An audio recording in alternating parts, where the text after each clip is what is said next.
whatever that you want to share. Praise God.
Okay, so let's start. In the name of the Father, and of the Son, and of the Holy Spirit. Amen.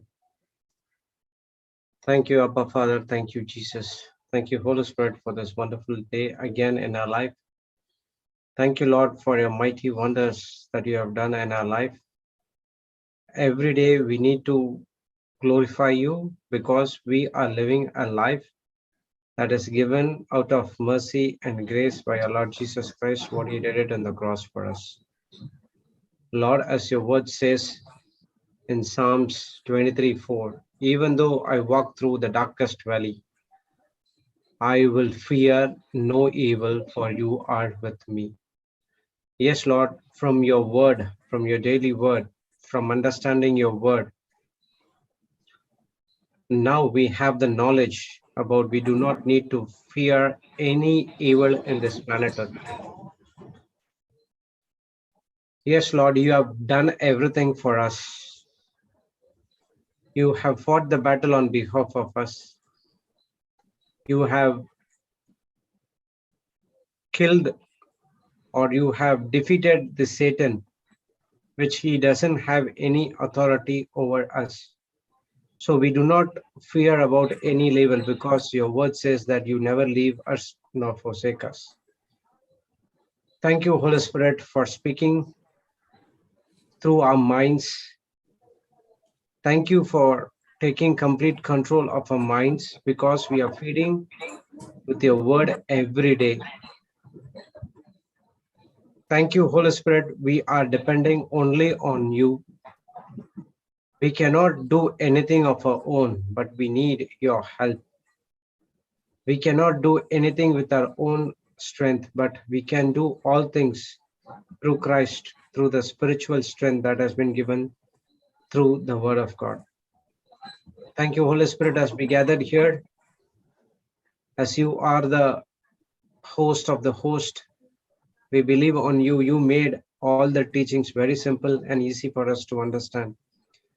You made the difficult things to understand easier way by practical examples and demonstration.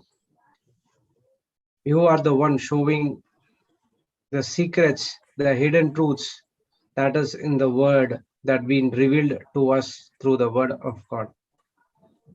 Thank you, Holy Spirit, for guiding us to walk to the right pathway which as God has already ordained for us. Thank you, Holy Spirit, for everything you've done for us. In turn, we have to sacrifice our body as a living sacrifice to our God to benefit the kingdom of God and not to benefit ourselves. Thank you, Lord, as we have gathered here. Open our spiritual eyes. Thank you for opening our spiritual ears so that the word of God can be planted into our heart, where we get the harvest about 100%. And we plant the same seed in each and other's lives. And that's the reason we have been called here. Thank you, Holy Spirit, for everything. And we ask this in the mightiest name of Jesus. Amen, amen, and amen. Amen. Praise God, brothers and sisters. Welcome back to the JCILM Global Revival School. Praise God. Praise God. So today Sister Samantha will come. So there are a lot of pending works to be done. The website. Just now I have updated the schedules of Papa Johnson. The other schedules? I didn't check yet. No, 1 second. There's other schedules, right? So it's all up already. I saw the one for Goa one. Goa, Bangalore, everything has been done. Oh, the one for next week. The next week, is it? 21, 22, 27, 28, 29, 30. 20. Whatever details I got, it has been done. So I'm waiting for that Hubli and other things as well. Kolhapur and Hubli is taking in Marathi. So I'm just waiting for those details, the location, and other things. Once I got, I will update it. You're talking about the what do you call that? It's at the bottom of the screen, right? It's not on the calendar itself, isn't it? Calendar is also updated. How come I can't see? No. Where do you see it, Sister Joginda? Oh, it was posted. Was posted on not the website. Not website. I didn't go to the website. Okay. In the website, I couldn't see it, but at the bottom, there's an announcement, latest update. You know, where it moves, the screen moves. Yeah, the announcement is there. Did you go to that date 20 column? Do you see plus 2 more? There's nothing. I don't know. You all can check because on my screen, there's nothing. I'm inside now.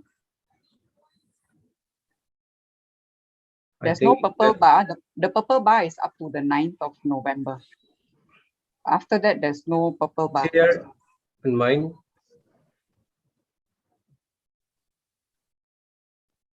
Where do you get that? Huh? I think it takes some time. I think, okay. Sister Joginda, are you able to I can see it, yeah. On my handphone, yeah, I can see it. On your handphone? You click this plus 2 more. Website. That's strange. You see it there. I can't see it on my laptop. It's not showing to me either. Laptop not show, huh? Okay. No, it's not showing. Praise God. Might be getting some time to update. Okay. On the laptop. But mobile can see. Okay. As long as it's updated, everyone can get the information. Yeah, because some might be asking for, where Papa is today. Remember, all these Goa and Mangalore retreat are in Konkani. Okay, it's no translation. Oh, Konkani. It's Konkani. So no translator. Correctly. No translation. The Ajmer is Ajmer is going on Hindi. Yeah, but it's not on YouTube. Is it on YouTube? Yeah, it's in JCILM Hindi channel. Actually, it has to come in Shantika Raja channel, but it's coming in JCILM Hindi.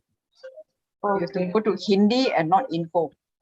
Info is more on all the English. Info is the main. Main, yeah. Under there we have Hindi, Marathi, Tamil, Sri Lanka, Canada, those things and all will be there. Praise God. Thank you, Jesus. Praise the Lord, Sister Samantha. Welcome. It's been a week, more than a week now. Praise God. Oh, last Tuesday it was not there, right? Oh, yeah. Okay. No. Because we started when? Wednesday. Yeah. She was there on Wednesday, what? Sister Samantha was there on Wednesday, right? Wednesday it was Sister Cassie. Last Wednesday. Cassie took it. Praise God. Oh, yeah. Yesterday. Brother Jude, Sister said, just Praise the Lord, sister. Good to Praise see the or Lord. hear your voice. Praise God.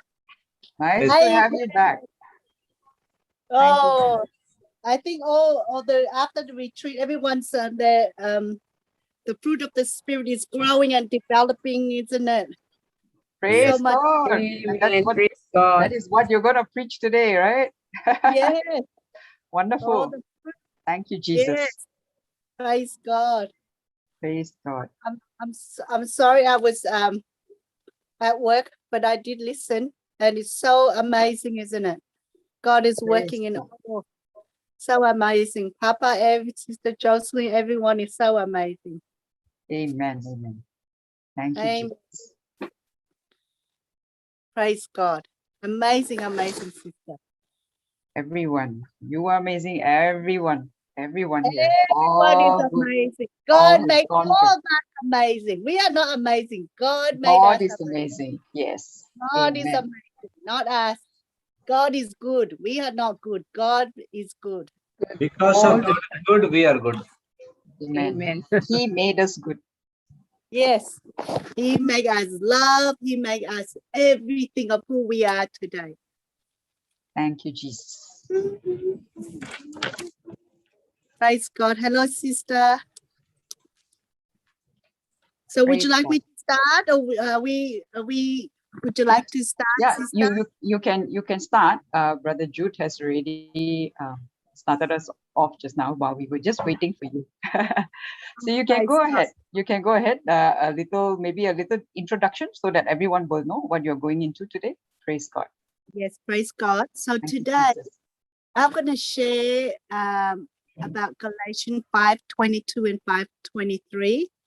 The chapter 5 of Galatians, Paul gave us the fruits, the great message, the message of salvation and as a Christian life. And he declared the salvation is a gift by faith alone and Christ alone. And salvation is not based on what we do or try. We all know this. Jesus did all this for us, okay? So nothing of us, everything of him.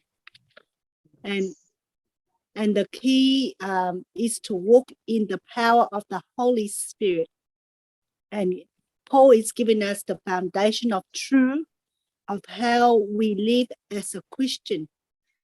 And the battle is inside each and every one of us. It's a constant battle of pulling the flesh and the spirit. And it's up to us to fight, to walk in this, to fight this fight by walking the spirit. So the more knowledge of God, the more understanding, the more time I spend with the word of God, with the Holy Spirit, the more he will guide me and lead me into all truth. And only when I have the truth, that's when I am set free. That's when I'm completely made whole. That's when there is no more there will be suffering and everything come. There'll be trials and tests. But just we are always walk above every situation in our life if we walk in the Spirit. Only the Holy Spirit can lead us, can guide us. Only when we walk in the Spirit that we're able to bear this fruit the 9 fruit that we are learning today. So praise God. So by the power of the Holy Spirit inside us, okay, that the contrast between the flesh and the spirit. So in Galatians 5:16, it talk about the flesh against the spirit. So Galatians 5:16, sister, the spirit against the flesh, and they are contrary to one another.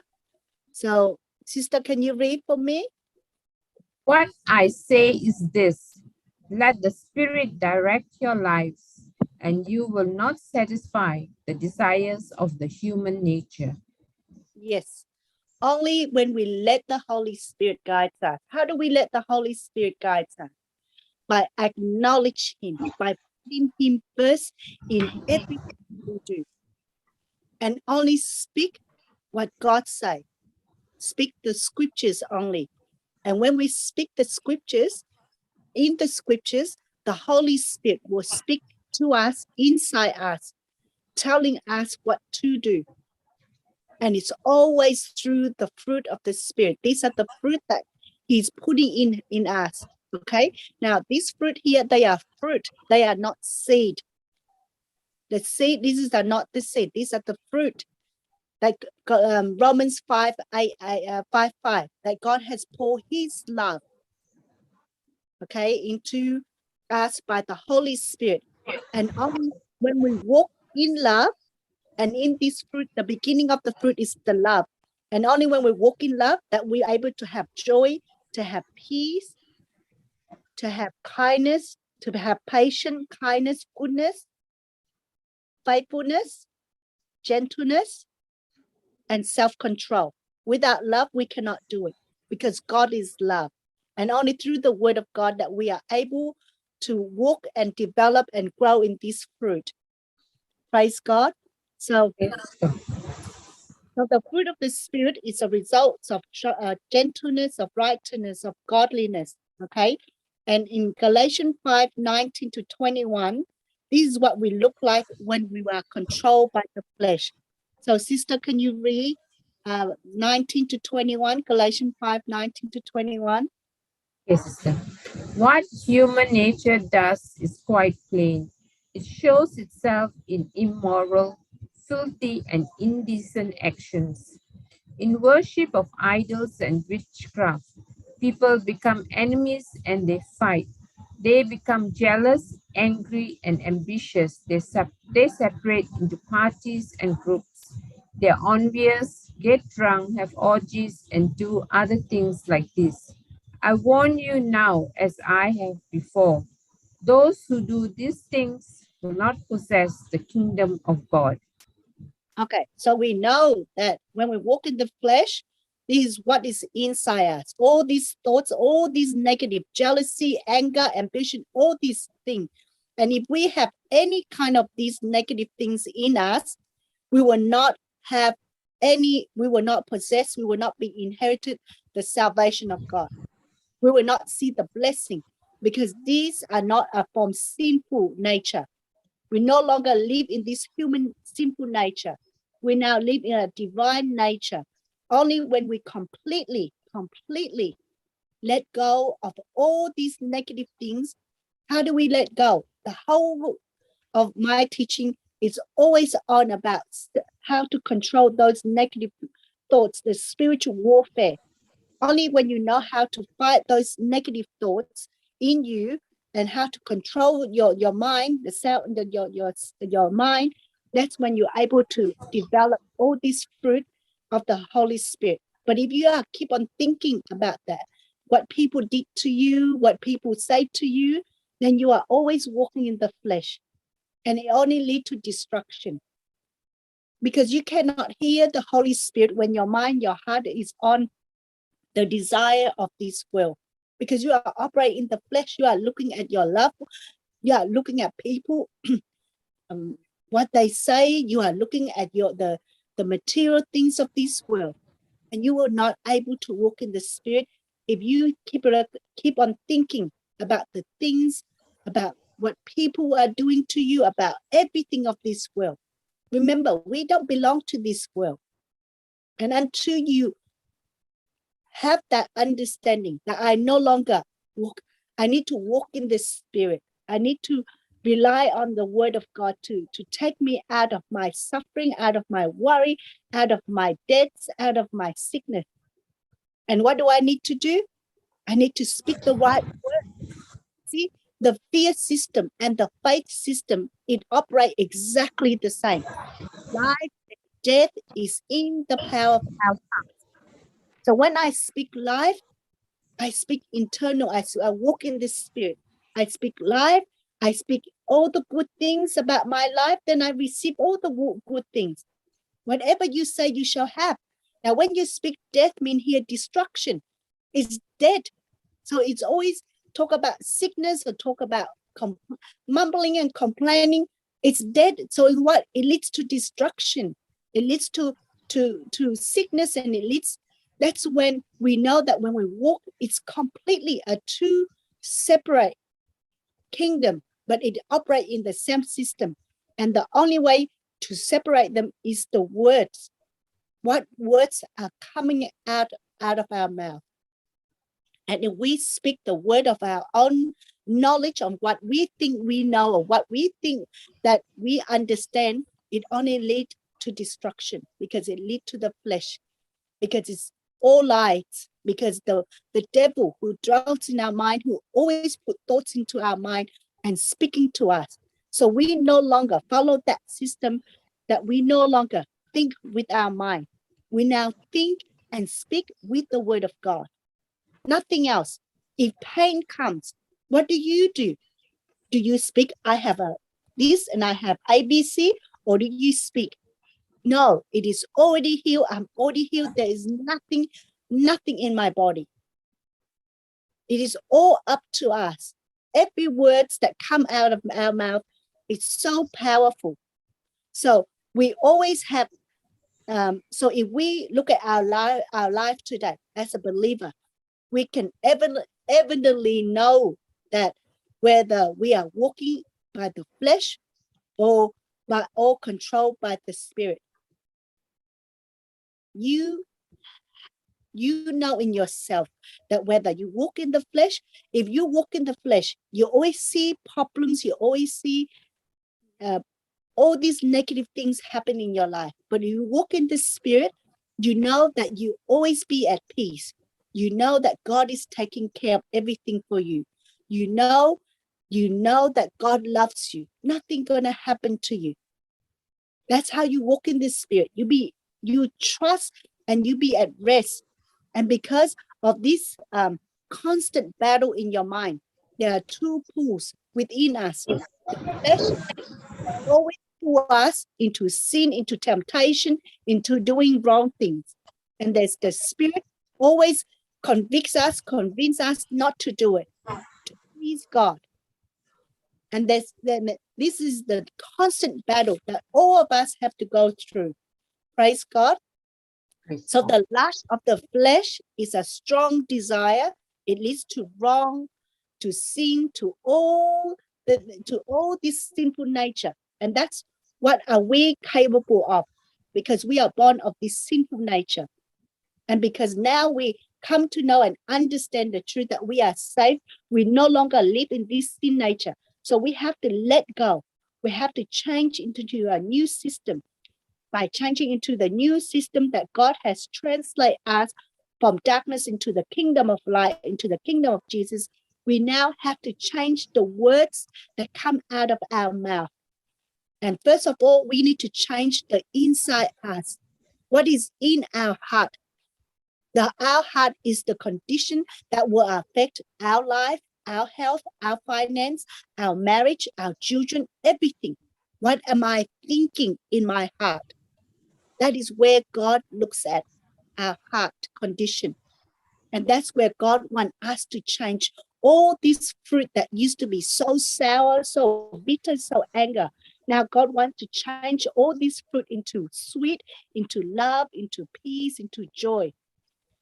And if we pay attention to what He says, then we were able to do it, because it's not us who is doing it. It is the Holy Spirit that gives us the power to overcome every temptation. He gives us a sound mind to control our thoughts. And He gives us the power to self-control.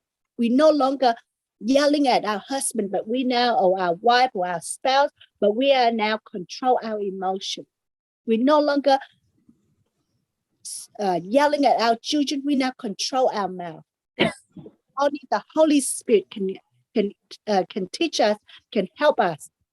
So there's a battle going inside of every one of us constantly. And there are times we feel like, just like Paul in Romans chapter 7, that when Paul said the things I want to do, I think chapter 7 verses at the beginning, sister, that Paul said the things I want to do, I don't do.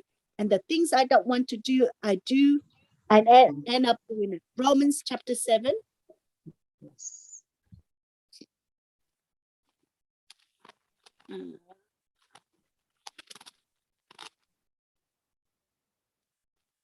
Which verse, sister?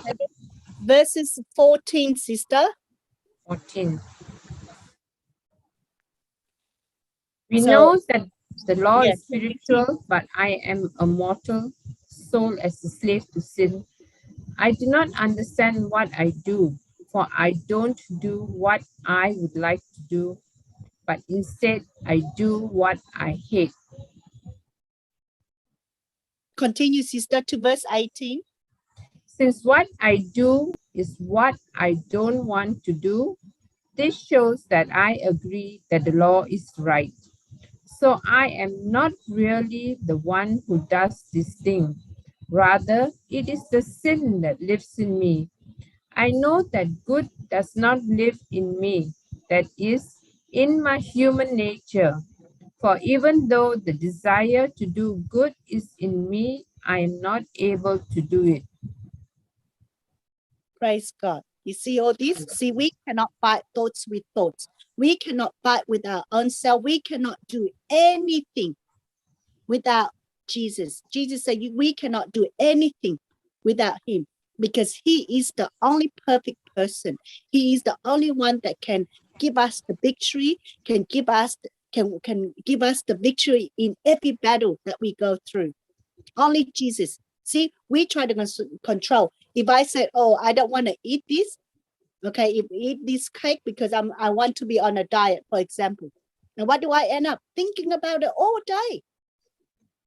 And then even though I can control for one day, but the next day, the temptation just come and then the thoughts will say, just eat a little bit of it, just a quarter. Then we end up, okay, I'm just going to eat a little bit. But if the cake is there, we keep on continue thinking about it. See, we cannot control our thoughts. We cannot control, I will not do it. I'm not going to drink. I'm not going to do this. I'm not going to do that. I will not shop. I will not buy this and buy that. But we end up buying it because we cannot control ourselves with our own thoughts, with our own in the flesh. We need the Holy Spirit to help us. So this is the battle that goes inside us every moment. And as long as we live, we will have this pull in Galatians 5:17. It says that for the flesh lusts against the spirit, and the flesh set its desire against the spirit. So they are in opposition to one another. And that's inside of us so that we may not do the things that we please. And the only way to have victory in our life is to walk in the spirit. And Galatians 5:16 says, sister, 5:16. What I say is this: let the Spirit direct your lives, and you will not satisfy the desires of the human nature. So here, walk in the spirit, you will not carry out the desire of the flesh. Okay, so when we walk in the spirit, God give us the power. Jesus is our power, is the power that raised him from death, is now living inside us. And we have that power to control our mind, to control every temptation. But it's how much do we willing to control ourselves? Every one of us have got this battle inside us over and over. This is how we fight. The battle is in the mind. Okay, so as a believer, you and I are capable of living this life where we control by the flesh, and there will be impurity, ambition. This is who we used to be. But now when we are saved again, we now have the Holy Spirit. We have the Word of God to renew our mind, to change the way we live, the way we behave, the way we speak, the way we act, the way we think about each other. We enter into the kingdom of God, okay, by faith alone in Christ Jesus. So nothing, we leave everything behind. Our works, what we used to do, what we think we do, everything, no more, except just believe in Christ. It's not our work, it's not our lifestyle, it's not our goodness, it's none of that. So now we enter into the kingdom when we are born again. To enter the kingdom, we enter by faith, and it costs us nothing. We inherited the kingdom by what? By walk in his nature, by walking in the fruit of the Spirit that we are learning today. Praise God. So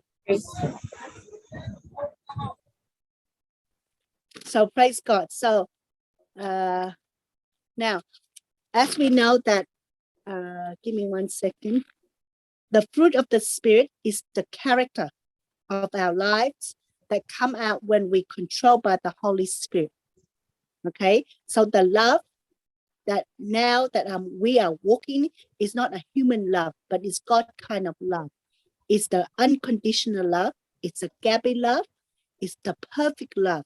And this is the love that talks about, the fruit is talking about only when we walk in this love that we were able to receive what God has for us.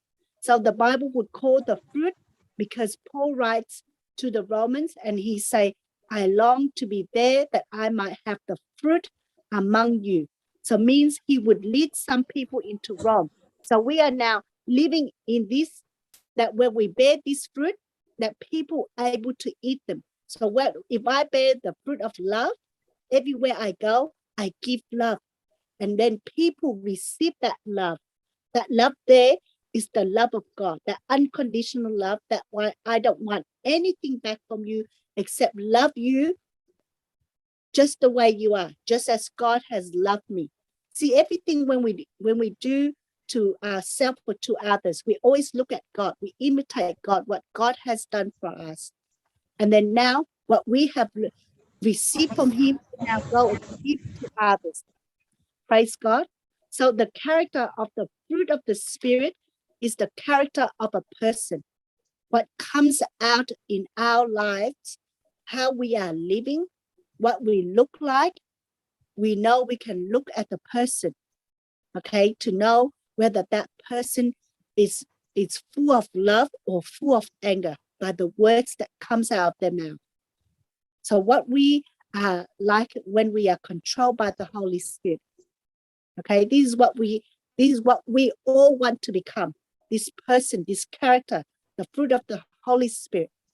Okay, so in Galatians 5:22, sister, and 23, and 23, sister.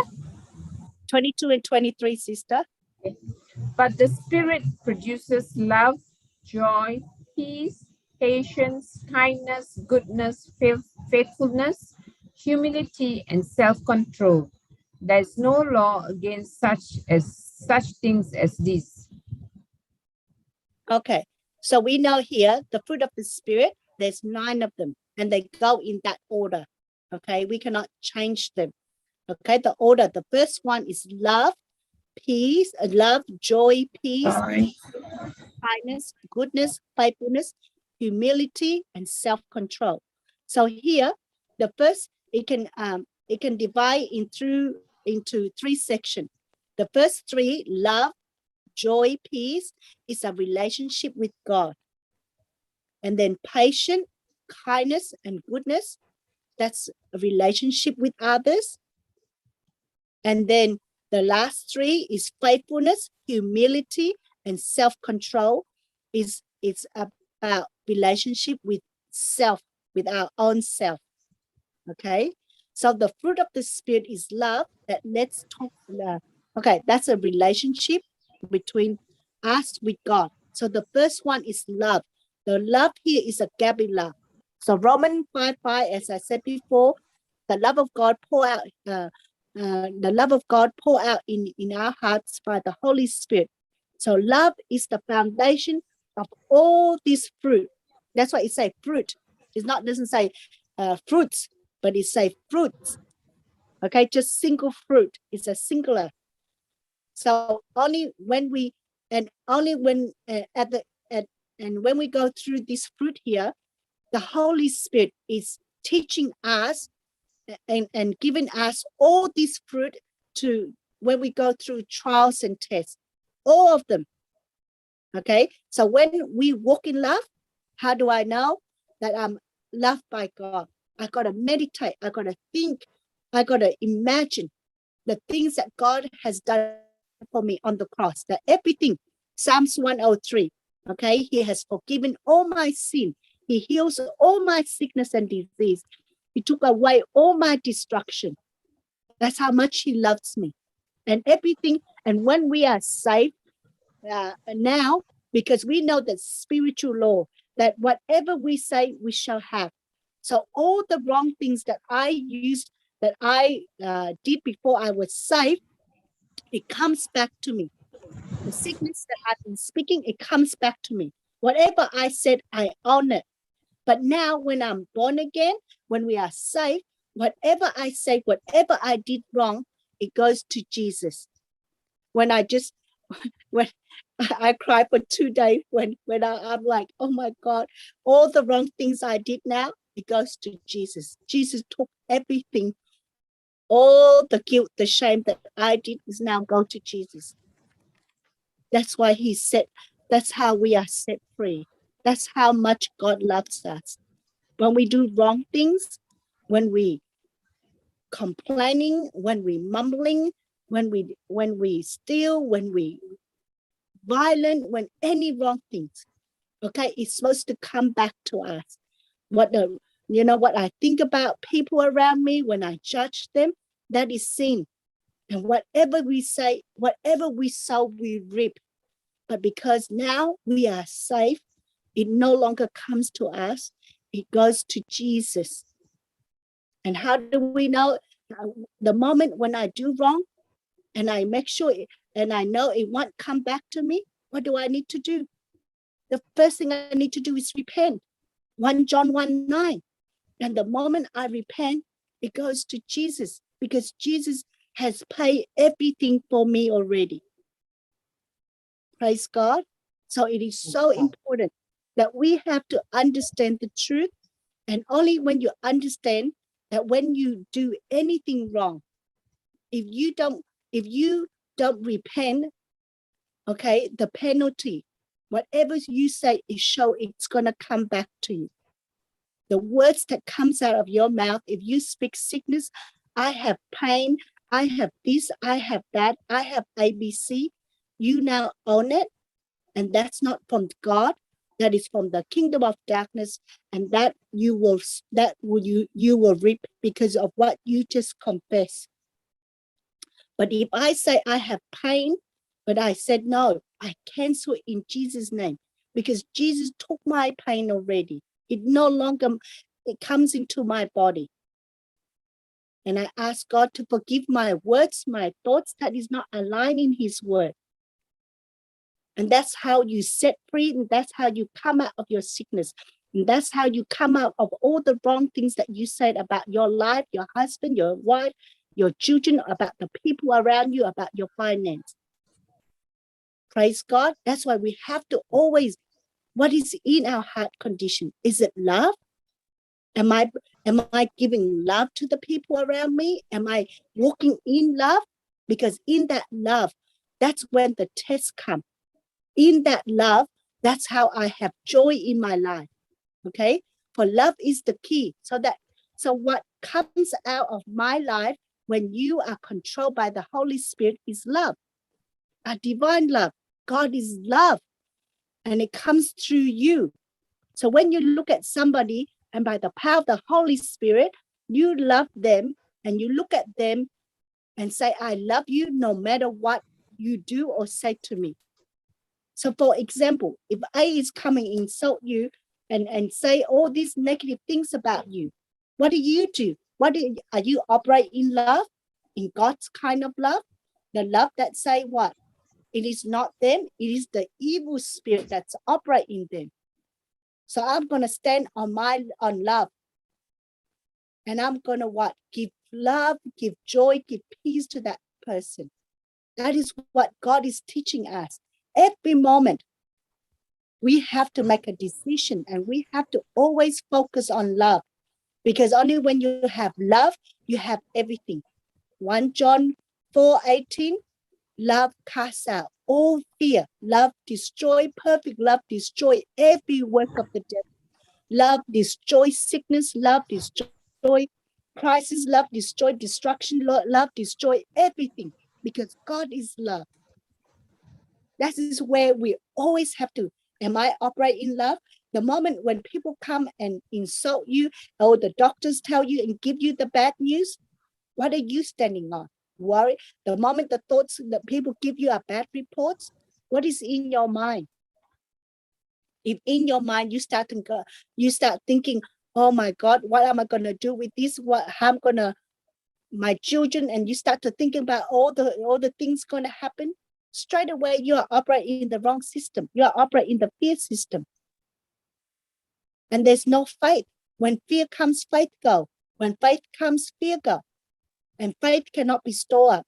Every moment in your life, when trials and tribulations come, what is come out of your mouth? Because if the word comes out of your mouth, the word of God, that's the shield that protects. That's the shield of faith that protects you from all the darts and from all whatever comes to you. But the moment you speak fear, that's when destruction comes. Praise God. So this is not the natural. We cannot walk in the flesh and love a person who comes and insults us. We cannot love a person, our boss, when they come and power up and accuse us of all these things. It's all in the supernatural, and it's all done by the Holy Spirit, who give us the power, okay, that we're able to overcome and to stand on this Gabby love. Praise God. Praise God. Thank you, Jesus. So the divine love is the love that comes out when we live by the Holy Spirit. That's why you have to understand Ephesians 6:12. Only then you understand it is not the people that comes against you. It is the evil spirit operate in them. So you let nothing trigger your emotion, what is inside you. You stand on love and believe and out. And when you stand on love, the Holy Spirit will guide you, will teach you, will show you what to do, and teach you how to love one another. And that's when you see the glory of God in your life. Praise God. Praise God. So when you reach out to the love, so God is teaching us what? Love is not love. It's so amazing when you come to understand. Now, only when you receive and experience the love of God, that's when you're able to overcome all the problems in your life. If you are come to God and you are seeking for blessing, if you are seeking for healing, if you are seeking for anything, for finance or whatever, you will not see it, because your mind, your heart, when you come to God, you are not come with your heart, with want to know Him, want to seek Him. That's why you got to have a relationship with Him to experience this love. And only when you experience this love, that's when you know how much He loves you. And that's when you have joy, have peace, have patience and kindness and goodness in your life. Without love, we cannot bear any other fruit. Praise God. Even say in 1 Corinthians 13, it says love is patient, it's kindness, it's kind, it's joy, all that in there. Every fruit is all come out of love. So if God is so love us, okay, and we ought to love one another, and we love God and love Jesus, okay, with all our hearts and with all our soul, and we love our neighbor. So we cannot love God with all our hearts when we walk in the flesh, because our desire, our thoughts are so, no, I love God, but then I have to do this and I have to do that. And the temptation is always there. Only when you walk in in the Spirit. So what you need to do, you speak to the Holy Spirit, you speak the word of God, and you acknowledge God. Holy Spirit, can you teach me how to do this? Can you teach me how to love? Teach me how to walk in love. So what do you need to do? So when I go through my experience of walking love, I just say, God, teach me how to love. And there are times people were insulting me. People were pulling me down and put me so low. And I just said, God, it doesn't matter what people say, because I know it's not them. You teach me to love, love, Lord. Love, love, love. So the whole time when people are speaking and insulting me, I'm in my mind, my heart, I'm keep on speaking the word love, love, love. Why? So that I cannot hear what people are saying. So when the words, so what people are speaking to me, I will not allow it enter into my mind, because if I don't allow it to enter into my mind, the devil cannot put thoughts into my mind, because I'm keep on speaking love, and love protect me. Love destroy every work of the devil. And that's how, when I go through with my, restored my marriage, the whole time, just love my husband. I love my husband unconditionally. My husband loves me. I love my husband. Whatever he said, I just love, love, love. And whatever he said, I said, that's when I know that's the devil who put words in him and make him speak such thing to distract me. It got nothing to do with the person that is in front of you. It is the test that you have to control yourself. You have to have a sound mind to know that is not them, it's not the person. So I will not trigger the emotion, but I got to stand on love. Praise God. So it's an unconditional love, unchanging love. So when I know the truth, I don't look at my husband, but I only feel him, ask God to fill him with his love. And all I do is what? Separate the two persons. There's an invisible person, and there's actually the person invisibly. And the invisible person is controlling the physical. Praise God. So I know that the evil spirit, when we are not born again, when we are not in the word, the evil spirit that is controlling our mind. Praise God. So are we understanding the fruit of the spirit, love, the perfect love? Praise God. Yes. Praise God. So the second one is joy.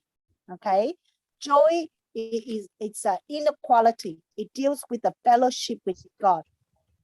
Okay, joy is based on the fact that we have fellowship, knowing that He is taking care of us, and every battle will come out victoriously. Okay, so joy is knowing that Jesus Christ has won the battle for me, and He is taking the battle. It is not me who takes the battle. So I already know the results. That's why He said, Joshua 10:8, do not be afraid, for I have already given you the victory. No one can stand against you. And then He said in Isaiah 57:14, no weapon formed against you shall be prosper. Because why? Every battle, Isaiah 45:2, He already go before us, make it a crooked place. Everything perfect for us already. But are we at joy? Are we believing in that? Because only when I know how much He loves me, that's when I have joy, because He would take care of me. He will always put me the head, not the tail. And what I'm going through now is a test for me to stay in joy, because the joy of the Lord is my strength. If I'm worried, I no longer have the strength of the Lord, because I'm no longer operate in the kingdom of light. I'm now going to worry. Worry is that's a human nature. And that's when I receive nothing from the Lord. And that's when every time we go through the test, God is testing us to see whether we are trusting in Him. Are we at joy? Are we at peace? Praise God. Okay. But joy is based on the fellowship with the Lord, and we are in fellowship with Him. Okay. So joy is an emotion. It's based on Christ. It's produced by the Holy Spirit, and that's why it's the fruit. That's why it's the fruit of the Spirit. And we see that evident throughout the whole scriptures that joy is found in the Holy Spirit. And joy cannot make it happen anytime that we want to. It is a result or it's the fruit of the Spirit that working in our lives. And only when we have the relationship with God, that's when we have joy. Praise God. So in John 1:4, sister, in the NIV Bible.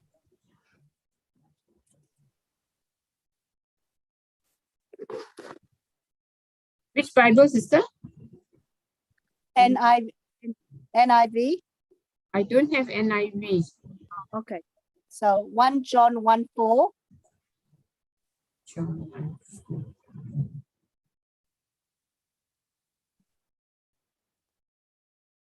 The Word became a human being. The Word became a human being and full of grace and truth. No. 1 John 1:4, sister. 1 Letter John. of Sorry. no problem. One. John 1.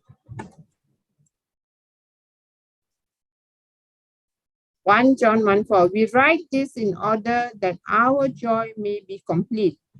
You see here, the Bible, the Word of God is joy itself. So when we read the Word of God, that's where we find joy. That's why every day when you read the faith declaration, when you read it, it just gives you this joy, this peace in our heart. Okay, so it is so important that the whole Bible is talk about this joy here, that when we read the Word of God, it gives us this joy and this peace, and this joy is coming only through the Word of God. Now, the joy is knowing the end result. That's the victory that Jesus has done for us. There's no other way. There's only victory in our life. But happiness is dependent on circumstances. Like if there's a wedding on, there is the happiness. But after that, there's no more happiness in us. Everything just depends on the emotion. But joy is a continuously. You see, many of us having joy of salvation when we are going through some of the tests and circumstances that we are going through now. We have joy in our heart, because why? We know the end result is victory. Praise God. And then we have peace. Peace is a security, assurance, and there's two kinds of peace. There's peace with God in Romans 5:1. So Romans 5:1, that's when we have peace with God.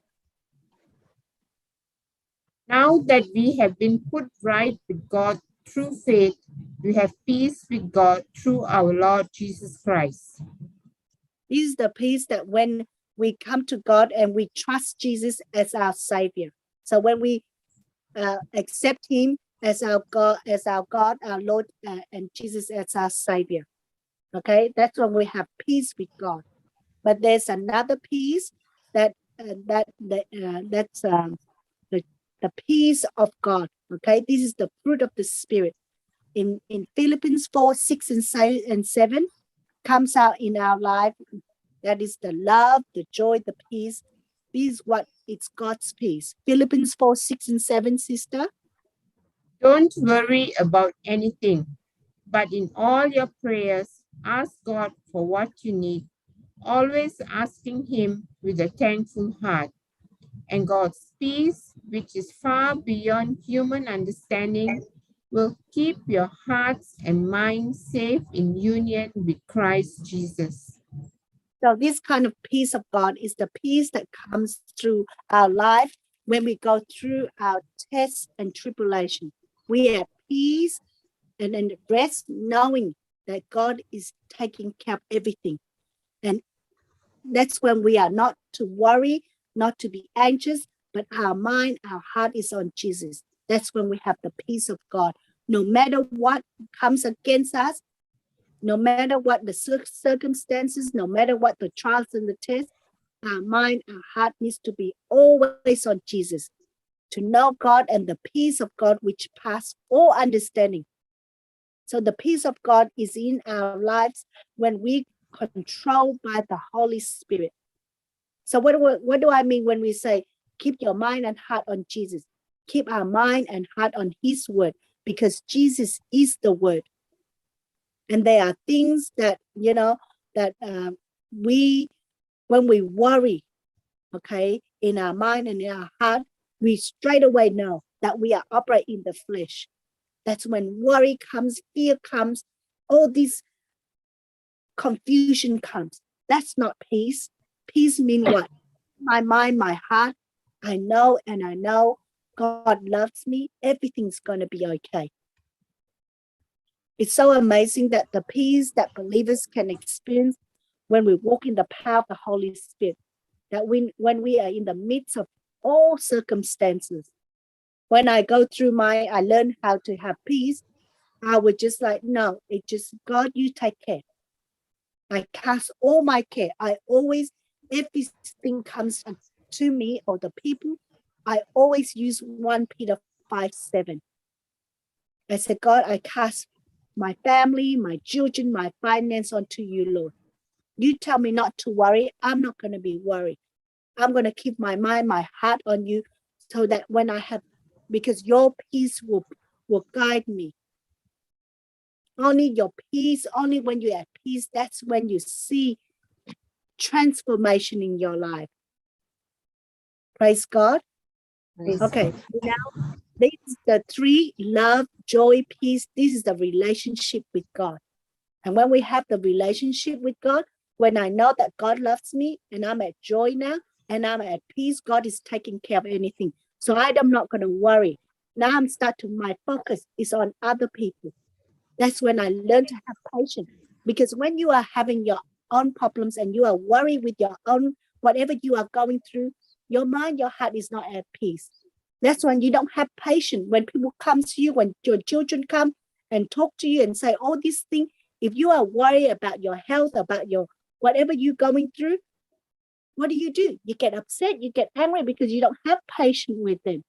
Because if they keep on asking for the same thing, it just triggers your emotions.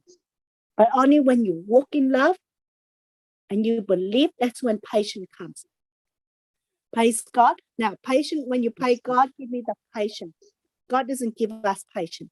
God gives us the opportunity, okay, to act on patience. So, for example, if when you ask for God to give me patience, He will not give you patience. This is something that we need to grow and develop, but He will give you the opportunity. For example, if you have to wait for your children to come home wherever they are going, okay, and it's past the time, God is testing you to see, are you anxious? Are you patient? Are you knowing that God is taking care? Are you sending the word of God to go forth and send the angels to go forth and protect your children? Or are you sitting there and worry? That's when patience comes. Okay, patience means long suffering. It means that when they treat you bad, okay, there's 2 different kind of patience. Okay, patience is waiting time, waiting for God, waiting for the time to write what we are praying for. So there's 2 types of patience. Okay, waiting for God to do something for us. And during the season of patience, what sustains us are what we're leaning on. Are we waiting for God to move in our life according to what He says? Are we walking in love?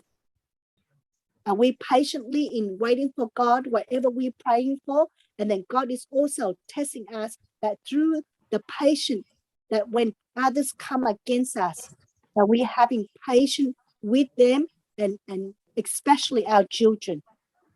When they are not playing games, when they are not studying, when they're not doing their work, or when we are waiting for the job that God is already given to us. That's patience. That's what we have to. And then during that time, that while we're waiting for God, what is in our mind, our heart? Is that are we operate in love, in giving love and walking love? Are we at joy, knowing that God already have the job for us, and He will never always put you the head, never the tail? Are we at peace, knowing that He will, everything is good? We are trusting Him and relying on Him and rest on Him. That is patient.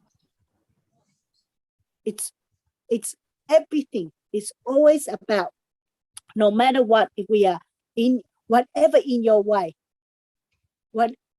no matter how people are annoying you, and no matter how, if they are not fast enough, or they're not good enough, or what, do you have trust to follow the instruction?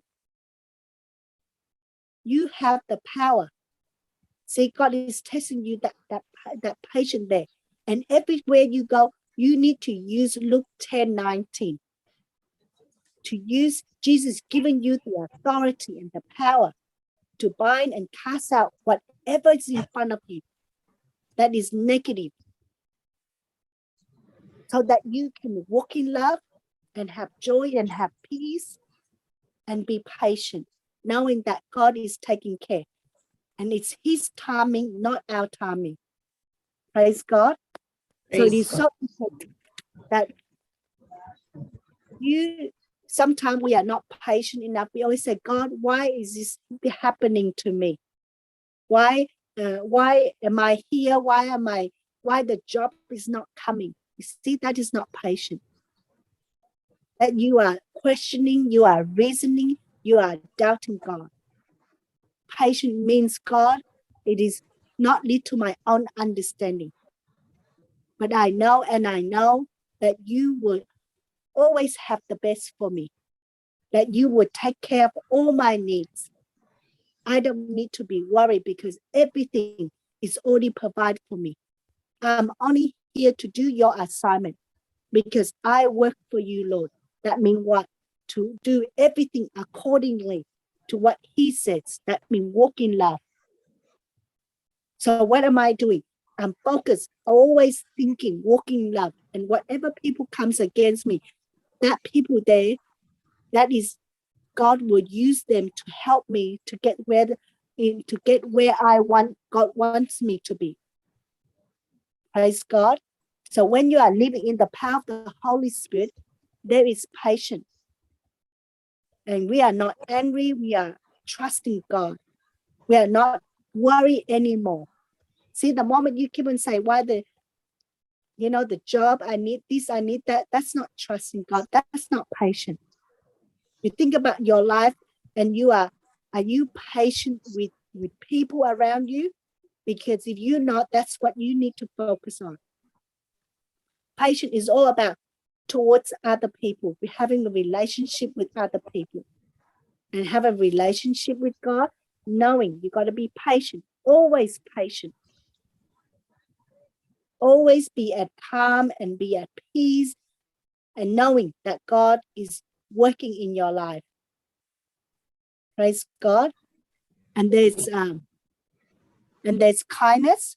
So kindness means the act of kindness when you are controlled by the Holy Spirit. You want to help. You want to do something for people, because everything you do, you are under grace. So grace means what? God's ability to give you, His ability to give you to do whatever that in His power, to walk in love, to have joy, have peace, have patience in you. Give me 1 minute. Kindness. Are we okay with the topic, sister? Praise God. Are we learning here? Yes. Yes, sister. Praise God, Sister Samantha. It would be good if you can go a little slower, or maybe later, when you have finished with everything, just give us a recap again. Just those short points. I think that will help. Praise God. Thank you. So this kindness is changing from the old self to the new self. Okay, the kindness as evidence in Ephesians 4:32. Ephesians 4:32, sister. Yes, sister, coming.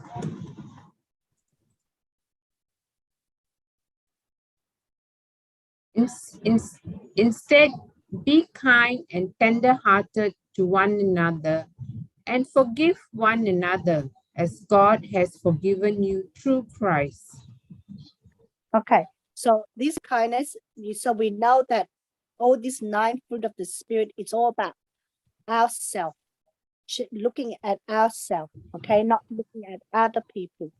So the heart condition, it goes much deeper in our inner self. So the kindness, in the verse we are, it's given us the instruction where to find the example of such kindness. Okay, so it's in Jesus Christ. So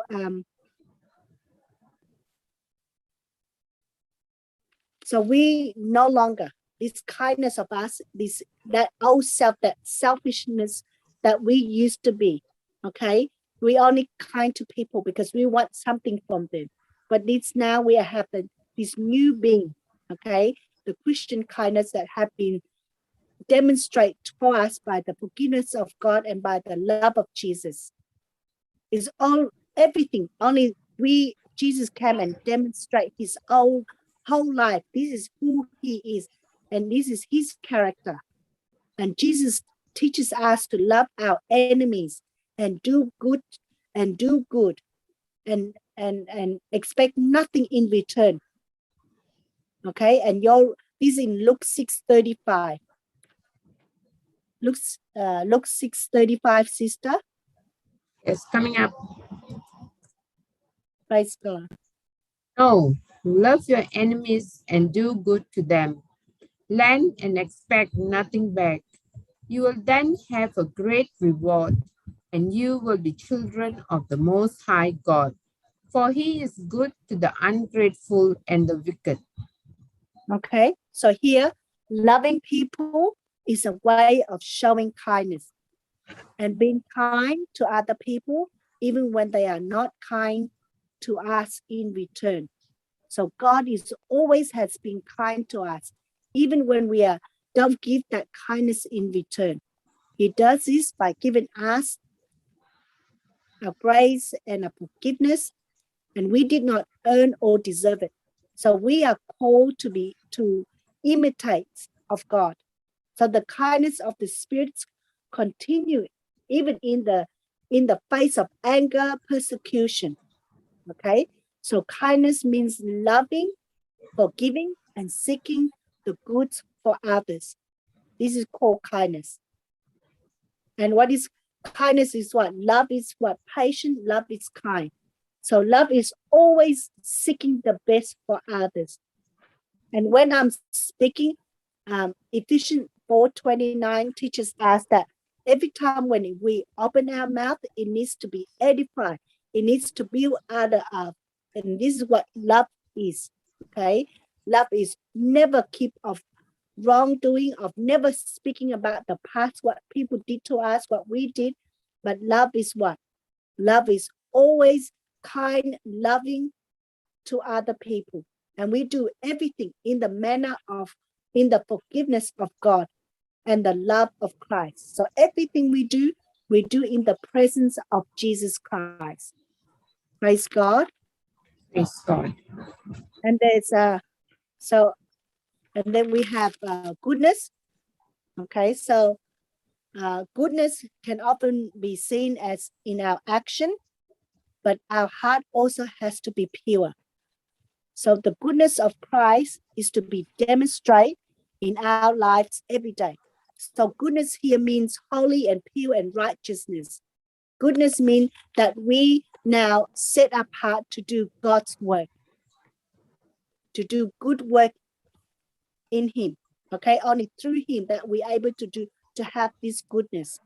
So Psalms 23:6 says that surely goodness and mercy shall follow me all days of my life, and I shall dwell in the house of the Lord forever. So God called us to be filled with goodness from the inside out, being holy in what we do, and say because Christians should have the heart that seek goodness. Okay, so this goodness is only possible through God's grace and mercy. And God is good, and he wants us to grow in the fruit of goodness so we can live a fulfilled life full of righteous love. So give, be generous, take what you receive and give to others. Remember, we are not here for us. We are here for others.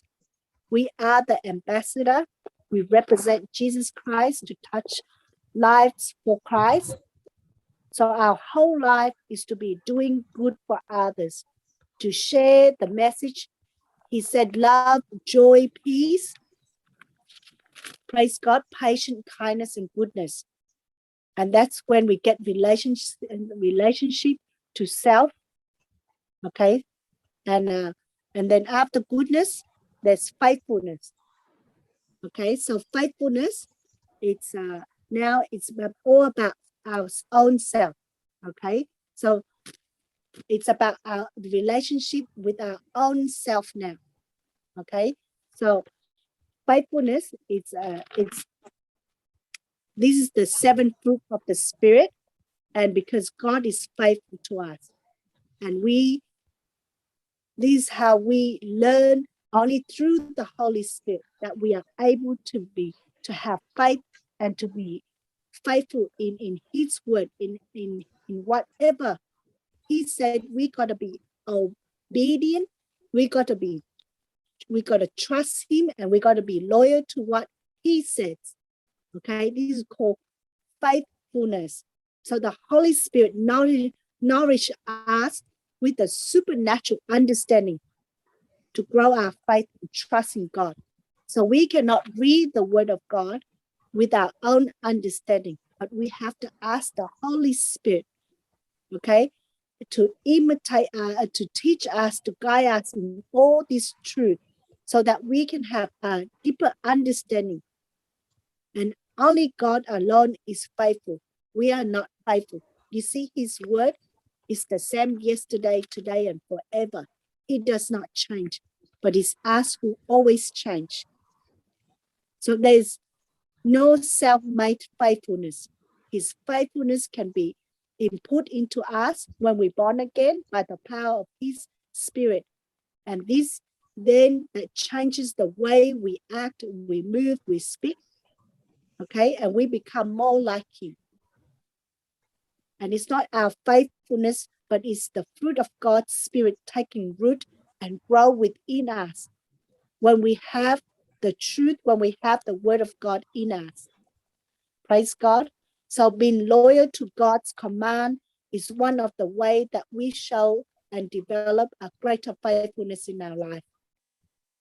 By pay attention and listen to what He says. We got to follow His instruction. So Hebrews 11:1 talks about faith or faithfulness. Hebrews 11:1. To have faith is to be sure of the things we hope for, to be certain of the things we cannot see. Okay, so faith. So here God talks about faithfulness is not just being faithful, but it has to be full of faith by obedient with the hope that and the belief that it will, whatever God say in His word will come to pass. And God desires us our faithfulness to Him, okay, and it's everything from our heart. So faithfulness is what? Faith to how do we please God? By faith. Faith means what? Faith in Him, in His word, in the Bible of what God said. And whatever we do, we will not to let fear comes and interfere or let fear comes and destroy that faith that we have for God. No matter what, okay? It's faith is the whole, everything. We walk by faith. And only when we walk by faith, faith will give us understanding. Hebrews 11:3, that only when it is by faith that we understand. And then only when we walk in the Spirit that the Holy Spirit will reveal and give us revelation of how. Okay, so it is by faith, sister. You want me to read it? Yes, 11. sister. It is by faith that we understand that the universe was created by God's word, so that what can be seen was made out of what cannot be seen. You see that? So it is by faith that we understand, not by our own knowledge or own understanding, that we understand that everything is created by the word of God, and how everything is the supernatural, the invisible, the spiritual world is controlled by the physical world. So everything I see in my life, if I want to change, I need to go into the spiritual realm. I need to go into the spiritual world by speaking the word of God, because the word of God, Jesus said in John 6:63, that his word is spirit. So we need to walk in the spirit for the Holy Spirit to guide us, to teach us how to call from the unseen to the seen by walking in the fruit of the spirit, by walking in love, okay? By walking in love. And only when you walk in love that the Holy Spirit will reveal to you all the revelation, all the things that God has for us to call to live in this world, to live heaven on earth. Everything is only through faith. Now, in Romans 12:3, God could give us, all of us, the same measure of faith. But it is up to us to develop, to grow this faith. Praise God. Thank you, Jesus. And he said in Luke 16:10, whoever is faithful in the small matters will be faithful in the large one. So you can tell that if you are not faithful, that's not being controlled by the Holy Spirit. When you say, oh, I do this, I'm gonna, for example, if you speak the word of God throughout the whole day and you pray, and then when you go to the doctors give you a bad report, and now what is in your mind? Thinking on the wrong words of what the doctors say. That has not been faithful. Because your mind, you are double-minded. You are changing your thinking. You are changing your words now.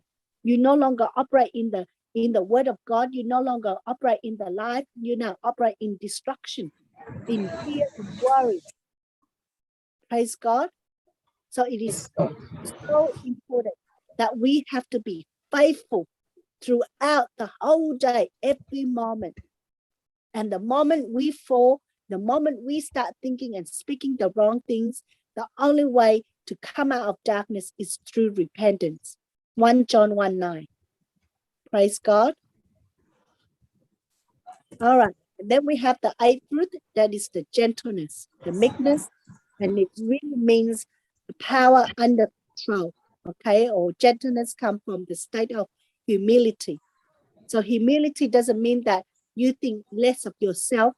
You just think of yourself less because you no longer live, but it's Christ who lives in you. You now have put death to yourself, because my life is not look at me, my life is to look at Jesus. Our life is to look at others in the lens of Jesus, where God's power is controlled and that you are being used by God to touch lives. And humility is what? Be humble. Be humble, that means what? That in every situation, you are there to give peace. No matter what, it is your fault or it is not your fault. You are there to make peace. So how do I humble? 1 Peter 5:6. God said to be humble and God will lift you up. Praise God. So when I'm humble, okay? So for example, when I'm having a fight with A, okay, A did wrong thing to me, A go and gossip and talk about me badly, okay? But because now I know that the devil is trying to destroy our relationship, and I know it is not A, it is the evil, that spirit that operate in A. So what do I need to do? I need to be humble, okay? To what? To destroy the work of the devil, to destroy all the negative thoughts that the devil is putting in myself and in I. So I need to make peace. Jesus is the Prince of Peace. Everywhere he goes, he gives peace. Because why? I'm upright in love. I know it's not the person. It is the evil spirit. Because I'm walking in the spirit. So I got to upright and speak the word of God to destroy everything that what I can see with my natural eyes. Praise God. Gentleness in the Bible, showing care and respect for others in a way that you act and speak. James 3:17, sister. Yes, sister, coming up.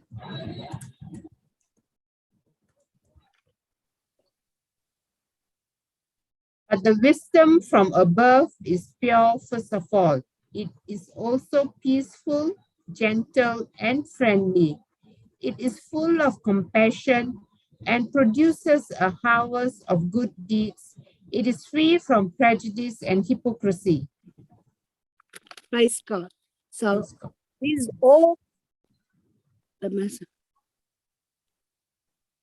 This is all from the wisdom. So when we walk in the spirit, okay, everything is always talk about love, joy, peace, gentleness, all this here.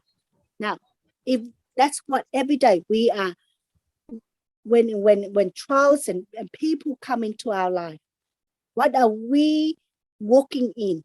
Are we walking? The moment you are angry, that means you are not walking in the spirit, you are walking in the flesh. And that moment there, you need to bind and cast out the anger. You need to reason yourself with the word of God. You have to speak out loud. It is not the person. So therefore, I cannot get angry. That's the evil spirit. See, when you speak like that, all the anger and whatever you are, the devil put into your mind, that's all been destroyed. That's why you have to have understanding. Praise God. It is so important that we need to understand that we are walking even in love, in humility, in gentleness. Gentleness means having great power and choosing to yield in a compassionate way for the benefits of others. Okay, Jesus was gentle. Okay? So Jesus, everything, gentleness is when you have the power to break something, but you choose instead to mend it. Okay, so living in the power you have the power to wage a war, but you choose a way of peace. Gentleness is an expression of God's grace.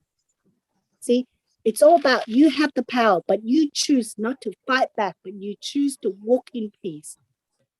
And having every way or ability to judge and condemn the world, but instead you choose to give grace.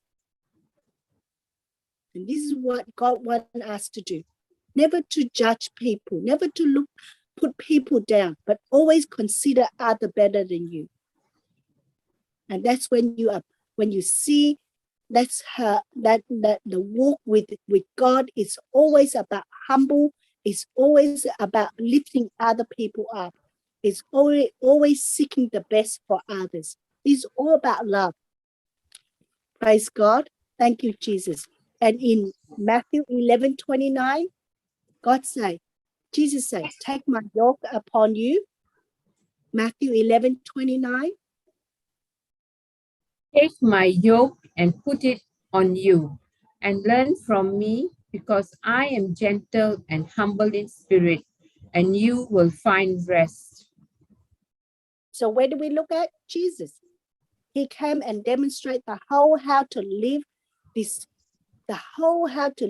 in humble and in gentle, in love, in joy, in peace, all of these 9 fruit of the spirit. It is so important but the most important one is self-control. In the power of the Holy Spirit, you control yourself. He gives us a sound mind to control our thoughts and what is not from the fruit of the spirit. I must bind and cast out all that All that, because it's all controlled by the flesh. And only when the power of the Holy Spirit that I'm able to exercise to control myself. Okay, now self-control here means what? That I put death to myself. It's no longer I who lives. Okay, so self-control does not come from self. Rather, it is a fruit that produced by the Spirit working in us. So self-control is begin to take root within us when we truly believe that the promise of God is greater than the promise of sin and lies. All this flesh, what am I looking for? Me, for my benefits, or am I looking to the benefits of others? And if you live by the flesh, Romans 8:13, for if you live according to the flesh, you will die, but by the Spirit you will put to death the deeds of the body that you live in. So the true power needs to come from the Spirit working in us. We cannot control ourselves. It's always temptation there.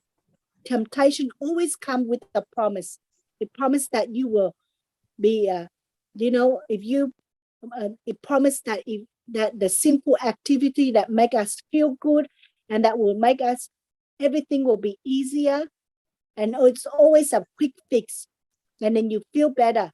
But the consequences always come at the end is destruction. And when we believe in the promise of temptation, we have no chance of being self-controlled. Praise God. Praise God. And the self-control is not about controlling our spouse, our husband. We got to control our emotion. We got to control ourselves. We're not controlling our children, but we're controlling our mouth. We don't control anybody, but we control ourselves to not let the anger or the envy or the jealousy come out of our mouth. That's what we need to control. And every thought that's come into our mouth, we have the power to control and to destroy those thoughts, that negative thoughts. And only then that we are able to know how to control ourselves and not let the anger, the bitterness come out of our mouth. That's when we know that we walk in the Spirit.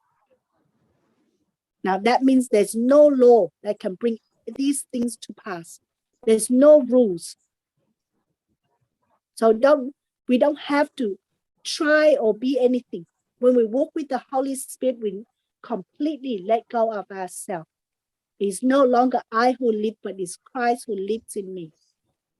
And Acts 17:28, it is him, in him that I live, in him that I move, in him that I have my being. So no longer I, me, myself. It is Christ who now lives in me. It's no longer my life. It's no longer me, myself, my life, what I want, what I think. But it's now Christ's life is in me, what he did for me. And if we have intentional enough not about living and walking our life lines up with the word of God, okay, that's when we know that all these fruit here will come alive, will grow in us every single day when we walk in, when we face our trials and our tribulations. So in order for this spiritual fruit to show up and stay in our life, it's going to take our attention to focus on what God says. We have to willingly to say yes to the Holy Spirit guidance and accept his gentleness of conviction and correction in our life. And the fruit of the Holy Spirit is love, joy, peace, patience, kindness, goodness, faithfulness, gentleness, self-control. Against such things, there is no laws. Because when you walk with the Holy Spirit, it's just grace. It is the Spirit of God who leads us, who guides us. It's all about the Holy Spirit in us that will teach us everything.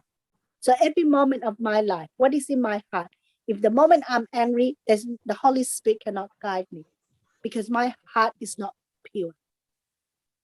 And when I come to God, 1 Timothy 1:5, to arouse this love, I need to have what? My heart needs to be pure. I need to have a clear conscience. There's no guilt, no shame, no condemnation, nothing in me. And then when I come to God, what am I coming for? Is it a genuine faith, a sincere faith? Praise God. Sister, can you read that for me? The purpose of this order is to arouse the love that comes from a pure heart, a clear conscience, and a genuine faith. Okay, so when I come to God, what is my heart condition?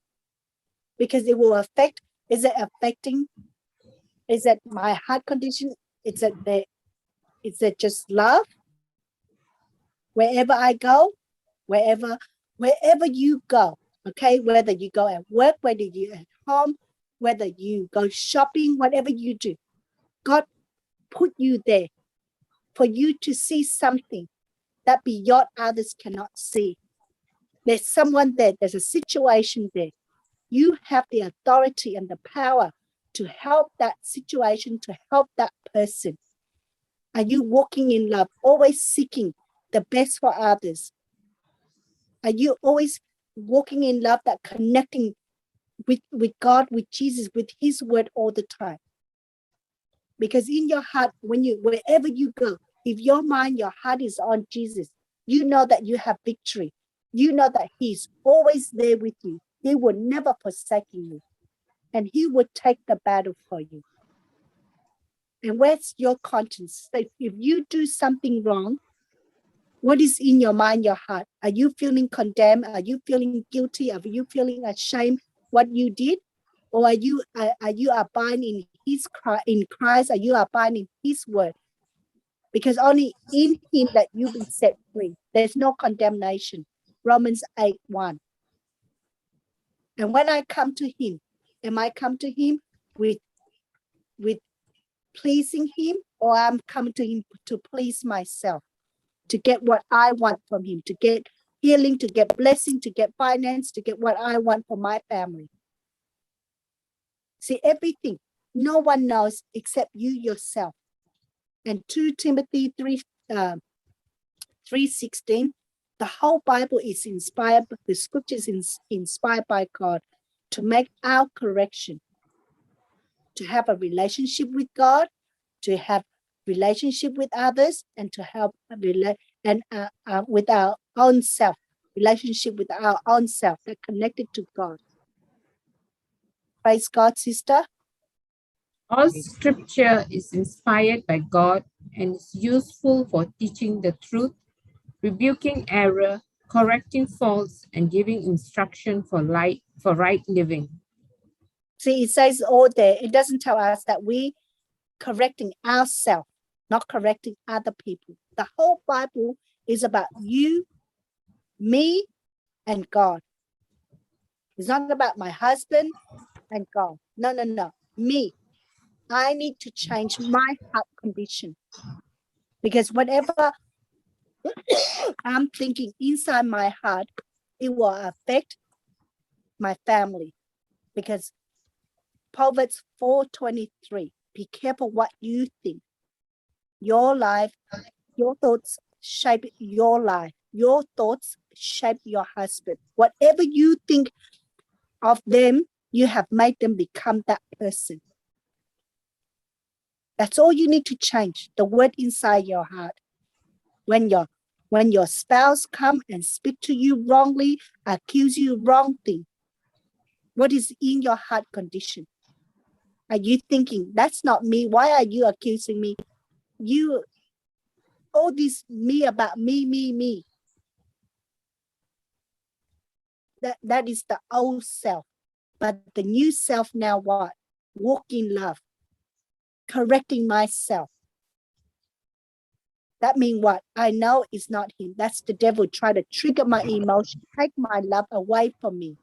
So I got to stay in love and operate. And when I stay in love, that's when the Holy Spirit gives me the authority and the power and I'm under grace, that's when I'm able to destroy all the evil spirit that is operate in my family, in all the sickness or whatever is going on in my family.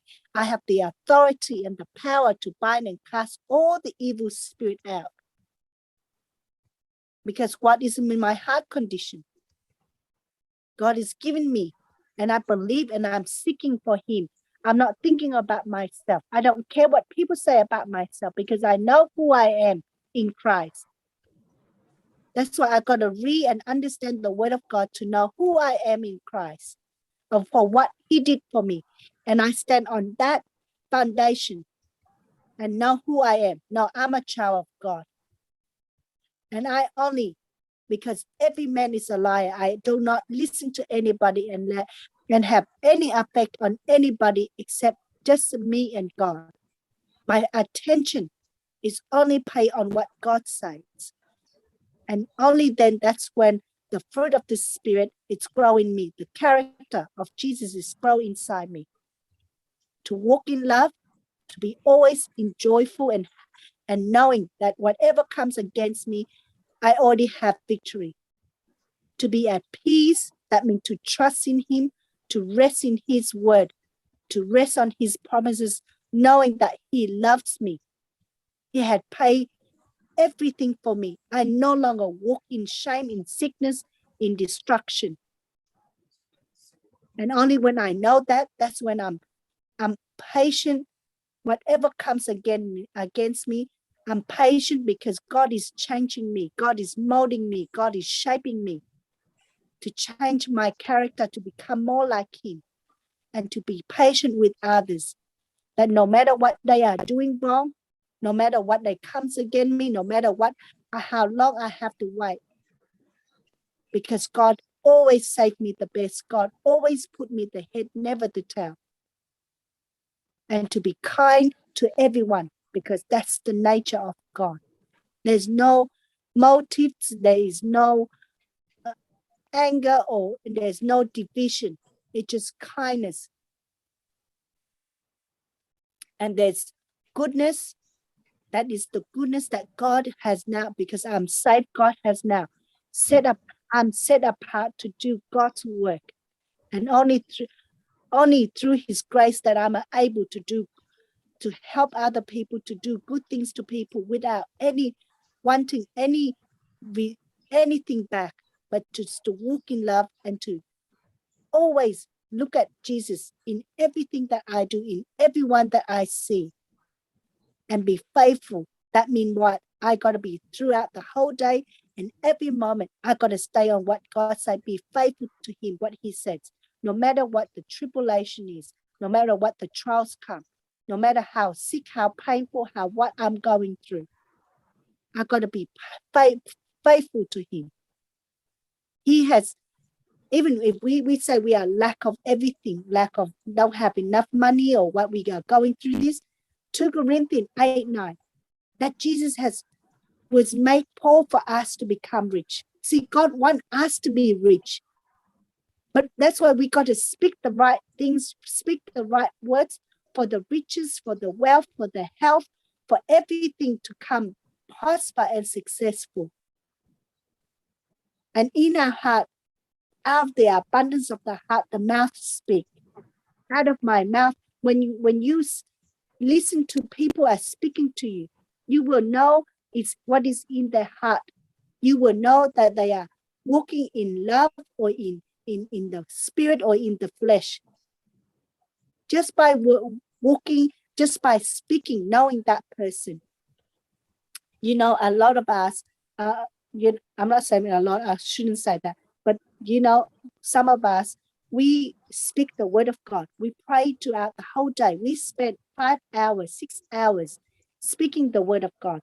But when our children, when our husband or our wife, you know, in some sort of trouble or in some sort of situation, what do? We change all the word around. We start to speak about my problems. We start to think about my son, my daughter is doing this, is doing that. See, when you speak like that, that means you are operating. You cannot tell a person who walks in the spirit what is going on in your life, because that's in your heart. You see, if you notice, I personally never go and speak about my problems. I don't have problems in my life, because every problems I have or what I'm doing or what I'm going through every day, I already have solution. I already have solution. I already have victory in my life. Jesus is my solution. I only speak solution.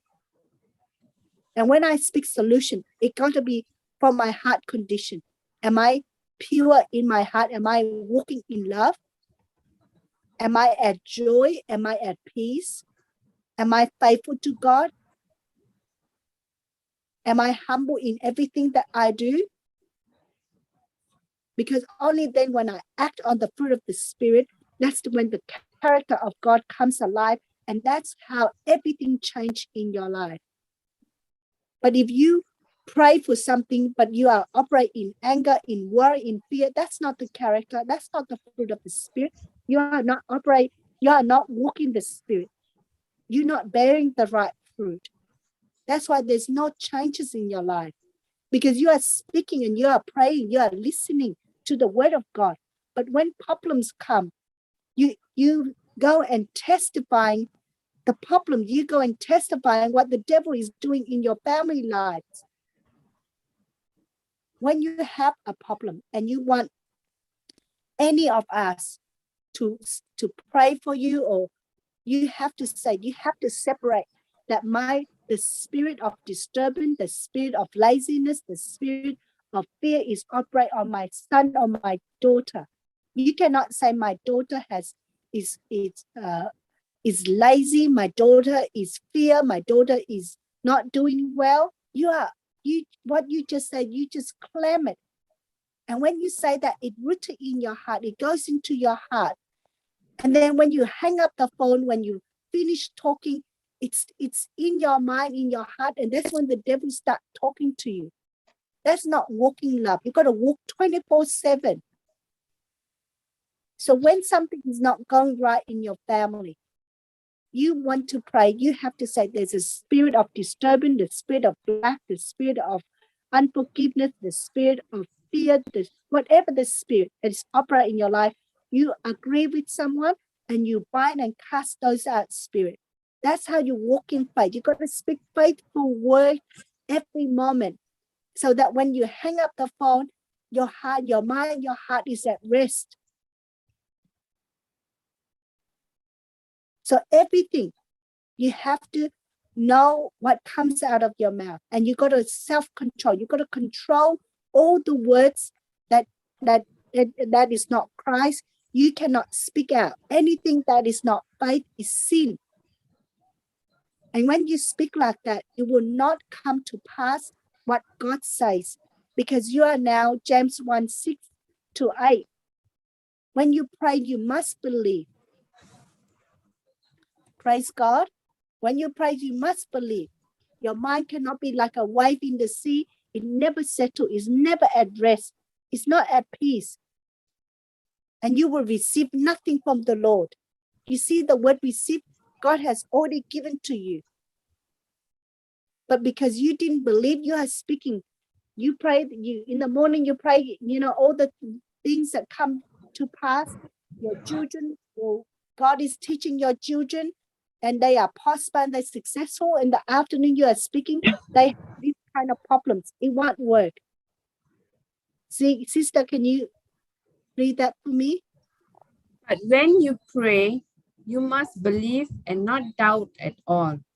Whoever doubts is like a wave in the sea that is driven and blown about by the wind. If you are like that, unable to make up your mind and undecided in all you do, you must not think that you will receive anything from the Lord. Is that clear, sister? Isn't it? It's very, very clear. When you're unable to make up your mind and undecided in all you do, you gotta be certain. You gotta know what you come out your mouth every moment throughout the whole day. And you got to know what is in your heart when you are alone. Is that you are connecting? It's in your inner self, deep inside your heart. Are you having a intimacy relationship with God, or are you having an intimacy relationship with the enemy in your mind? Are you thinking with your mind, or are you thinking with the word of God? When you think with your mind, you are having an intimacy relationship with the enemy. If you are thinking with the word of God, you are having a relationship with the Holy Spirit. It is very clear. God make it very clear. It's either the light or darkness. But you cannot mix it. There's no in between. Praise God. Praise God.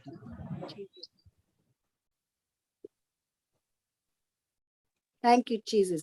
Thank you. Sister, is that clear? The fruit of the Spirit? That's the fruit of the Holy Spirit. That's the character of Jesus. Praise God. Thank you, Jesus. And it all comes to one fruit. That's called it's single fruit love. Single Love. There's 9 fruits there, but it's only called the fruit. Yes, I remember, when Papa explained this, he took, or rather, actually, I was meditating on this, and Holy Spirit was giving me the image of an orange. You know, in the orange, you have all the 10, what do you call that? 10 pieces that are inside there. You know, it's separated by, every segment. Yeah. Every segment of it, it's like the whole fruit is called love. That's why if you look at it, it says here what yours doesn't say the fruit, right? I don't know if does other translation use the word fruit. Want me to put compare, sister? Maybe you just take KJV. For which one? 522? Yeah, you just click on KJV and see. Thank you. Yeah, okay, the fruit. It doesn't say the fruits, right? Because we have got 9 here, love, joy, peace, long-suffering, gentleness, goodness, faith, meekness, temperance. There are 9, isn't it? I remember just now because you broke it into 3, 3, 3. So, right? Yes. 3, 3, 3. And I love that it's a different relationship. But if you look at it, but the fruit of the Spirit, fruit, it doesn't say fruits. You see that there's 9. Usually we use whenever there's something more than 1, we always add the S there, right? As like plural. But this here is singular, fruit. So I remember last time Papa was teaching about this. Then I got a little confused. Then I went back. I sat with the Holy Spirit. I asked him, how come it says here fruit? What's the difference? Was S no S? Then the image of gave me an image of an orange. Orange is one whole fruit, right? So it's only one fruit, isn't it? But inside the orange, you have sometimes 10, sometimes 9 segments. Let's say it's got 9 segments, okay? So each segment is actually the love, the joy, the peace, the long-suffering, gentleness, goodness, faith, meekness, temperance. So with that image, I could understand easily. The whole thing is called the fruit. The fruit is actually, like you said, it stems from love. Right? Yes. Love is the beginning, because without love, it's like the rod, it's like the rod, right? We always say the rod of love. Everything hangs on the rod of love. If the love rod is weak, everything else will collapse. You can have faith, but if you don't have love, because faith works through love, Galatians 5:6, right? Yes. Galatians 5:6, faith works through love. So if you say you have faith, but yet, no love, it doesn't work, because faith works through love. So love is the rod, the main rod, like the rod. God is love, sister. God is love. That's why I say, if you have love, you have everything. Yes. You gotta have love to have joy. You gotta have peace. You gotta have love to have peace. You gotta have love to have patience. Correct. Without love, none of these fruit will come. Yes. Isn't it? Yes. And 1 Corinthians 13, except it says love is patient. You see, love is patient. 1 Corinthians 13. Yeah. 4 to 8. It says in to verse 2, that if I have no love, I'm nothing. If I have everything, but if I don't have love, I'm nothing. Yes. Because only love can teach me how to be patient. Only love can teach me how to be kind. Only love can teach me how to be good to others. Without love, I cannot be good to others. Praise God. Praise God. Can you, if it's okay, can you please go through the you have finished, right, explaining? Yes. If you don't mind, can we just take a little recap where you can go a little slower? Just now you took sections of tree. You took a grouping of tree fruit, Yes. and you explained that each one is a relationship. So, Yes. so like love, joy, peace. You said it is a relationship with God. Yes. And Okay. Only yeah, when I understand how much the love of God, that perfect love, how much God loves me. Okay. Only I experience His love. That's when I have joy in my life. yes. Because without knowing, there's no joy, sister. Sorry, Without love, without experience His love, I will not have joy in my life. yeah, without knowing His love, there's actually no joy. Because joy is knowing the end result. The end result is actually what He has done for me on the cross. And what He has done for me on the cross is because of His love. So when we don't understand that love, how can we ever have joy? Because we don't even know it. It Yes. comes by knowing. Yes. Knowing So, is a relationship. and only when we walk in love, these are the fruit, not the seed. It's already inside us.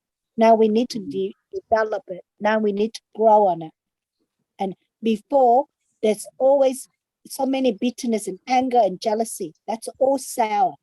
But now we are get rid of them, and now we only have this sweet fruit in us. Isn't it? You said these are fruits, not the seed. They're Yeah, not seed. I like that. So the seed is Christ, isn't it? Yes. That's the seed, isn't it? Because the seed, the word of God is seed, and the word of God is Christ. So the seed is actually the word of God and Christ. And it is only when you plant, we always say, right? So when the seed, you plant the seed, then that's where when you water it, you protect it from the enemy and all that. That's when you go through a trial, you go through tests, and when you come out of it with patience and endurance, and that is where you see the fruit of the harvest, right? Of the 30-fold, 60-fold, 100-fold. Yes. Am I right? Connect it that way. Yes. Praise God. Yes. Now, the 30 and the 60 and 100-fold. What scriptures is that, Sister? I forgot. That is in Mark. Mark 4, right? Can you go there? Because I need to show you, it's so important, that scriptures. Yeah. Mark 4. 420. Yes. 30, 60, 100-fold. Yeah, it said that, but other people are in seed. Sister, can you read for me? But other people are like seeds sown in good soil. They hear the message, accept it, and bear fruit. Some 30, some 60, and some 100. Now, you see the word hear there? They hear the message. How much are you hearing? Are you hearing 30? Are you hearing 60? Or are you hearing 100? So when you keep on hearing, okay, so when you come in, you hear about 30. What is the message? The message that God is giving me here is what? It's the seed, it's that I need to bear this fruit, that I need to walk in the Spirit for this fruit to develop in me, to grow in me.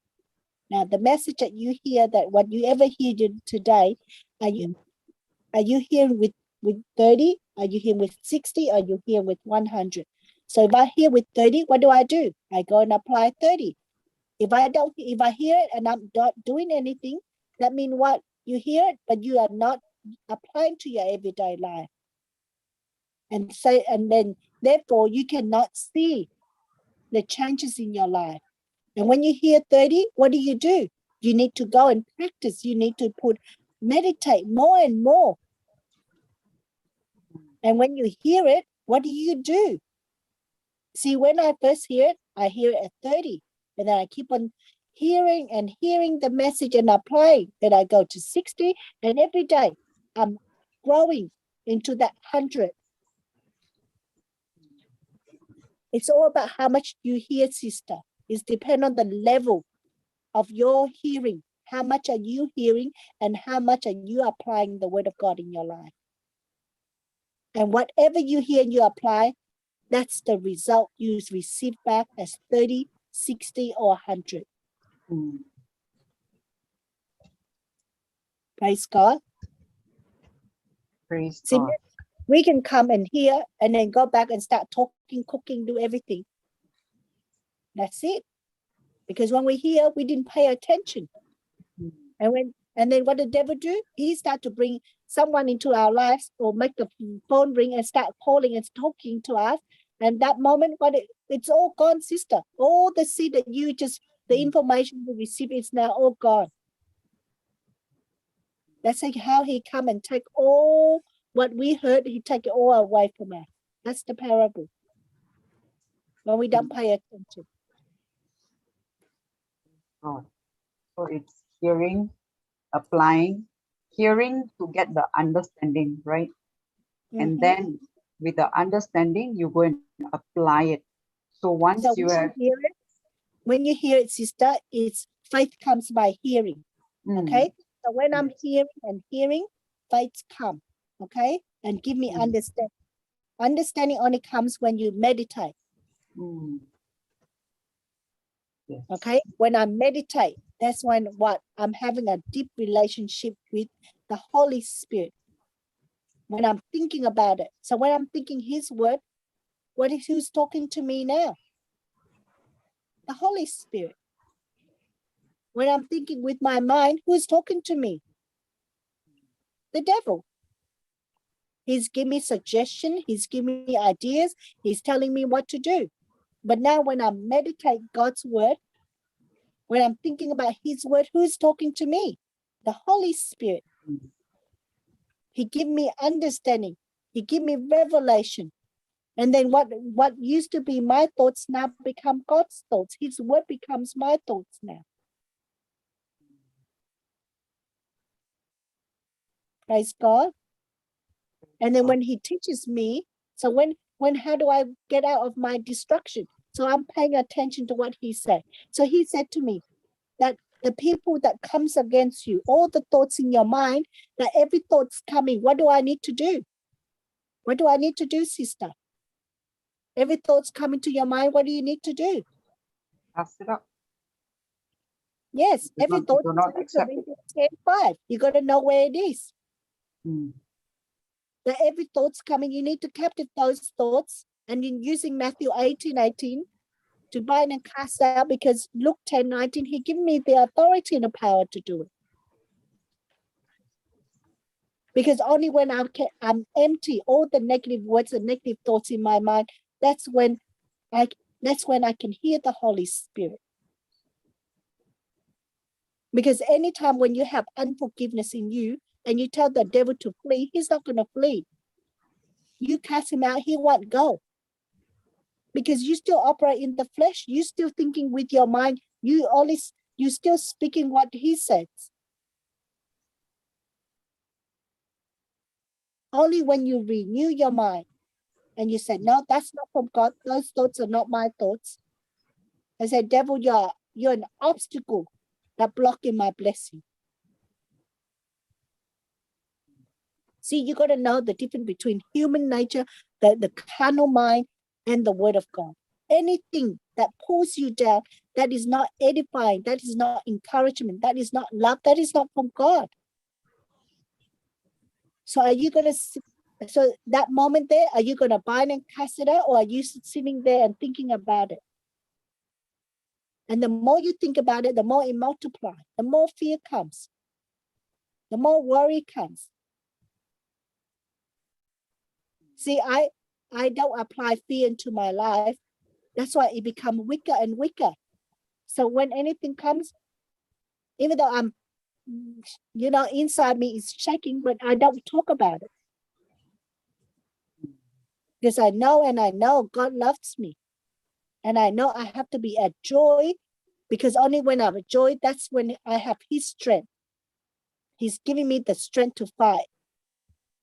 And only when I'm at rest and peace, that's when I know He's working. Because when I'm working, God is at rest. So I got to always follow the instruction that I have to walk in love. That love here, that is an unconditional love. That no matter what people are doing to me, I got to stay on love. And I got to be at joy. If I don't have joy, there's no strength of the Lord is taking the battle for me.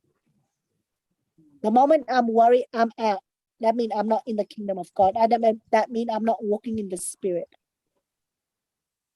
The moment I'm start to talk about situation, I'm not at peace. See, you don't speak about your problems. You don't speak. You don't have the problem. You only speak solution. And if you have to tell someone to pray for you, you don't speak the problem. You have to speak the evil spirit that is operating this person, that person. Even when at my house, when my husband asked today, he said, "Why you go home so early today?" I can't speak. I don't want to speak because I don't. I said, because of all the evil spirit operates, so I bind and I cast it out in Jesus' name. Amen. See, you don't speak the problem, because when you speak that, it becomes a habit, sister. Do you know what I mean? Yes. So you got to practice yourself. You don't speak, you only speak the word of God. Do you know, sister, all the time, the thoughts, okay? You go to work, something happened, and you go home, okay? All right, so you go to work, and this lady, okay, yesterday was a big test for me, okay? She was such a demanding, the spirit of demanding, the spirit of controlling, the spirit of following me. And I know that is not her. I know that's the evil spirit operating her, and I know this is a test for me. So I said, God, this is a test for me, okay? And somehow yesterday, she just I couldn't control. And I said to her, no, I'm not coming back. I said to her, I'm not coming back. And for a moment there, I'm walking in the flesh. Because why? Because I feel frustrated. Because I start with I. If I ask God to use, if I'm using His strength, I wouldn't be frustrated. I would be under grace. And I said, I'm sorry, God, that it was just too much for me, Lord. I'm sorry I couldn't handle. Bless her. But I didn't think of her of anything. In my heart, I don't think I trained myself not to judge or think badly, but I see that I couldn't pass the test. I always look at myself. I don't look at other people. And when I go home and my husband saw me, and he go, what's wrong? And I'm like, oh, I'm sorry. I'm just like, oh, all these tests, which is just today, which is overwhelmed. And then he said something. He said to you, you are a child of God. You are a child of God. You're not a slave. There's a difference there. Wow. And then I went in the car and I cried because I was feeling guilty and condemned myself because I didn't pass the test. Okay. And then when my husband said like that, and I said, God, thank you for comfort me. Yes. Thank you for using my husband to those words that comforts me, to take me out of guilt and take me out of my action. Praise God. You see that? How wonderful, isn't it? When your spouse is also in the word. He's because I speak. I know it's so Yeah. amazing. Even he doesn't read the word of God, but But because he can hear me, he and sees because your example. Your Yes. example. yes, and sometimes when I fall, and I Mm. said because now I learn not to blame other people Yes. because of me. And don't say that you didn't pass the test. I didn't pass the test. I failed. Don't say I failed. Okay, because you don't use negative words when you are a child of God. See, fail, Mm. that's not in the Bible. Mm. Do you know what I mean? Yes. Yes. So don't Anytime say it's an accusation, it's from the accuser. yes. Yes. So if you say, oh, I failed the test, so your focus is fail all the time. Failure. Failure. Because you speak his word, so now he keep on put thoughts and put tests into you and say, oh, now you fail again. You see that? That's why you have to be careful with your words. Yes. But because of me, I was so much, there are days you cannot handle it. There are days just so much, and you walk out. But I said, and I just say thank you. I just say I didn't say I'm sorry, but I did my job. I said, God, I work for you, not for these people. These are your house. These are your workload. I'm doing it for you. So everything I did it very, and I keep on speaking. I'm working for you, Lord. So everything I make sure I do it perfectly. Mm. But it just the test, the spirit of demanding, and the spirit of expectation, and the spirit of just wanting more than and I'm just upset. And I went home and I'm just like, oh.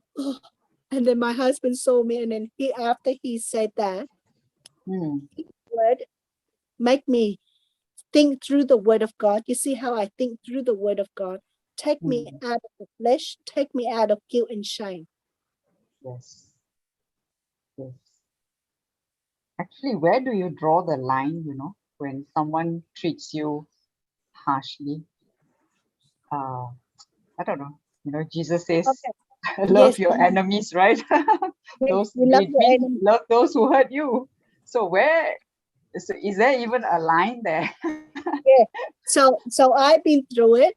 So when people put me so low, sister, okay, and in the flesh, people think, oh my God, they treat you like a slave, in the flesh, it took you and put you down like that. In my heart, God said, God, I'm going to pass this test. So in my heart, God was speaking to me.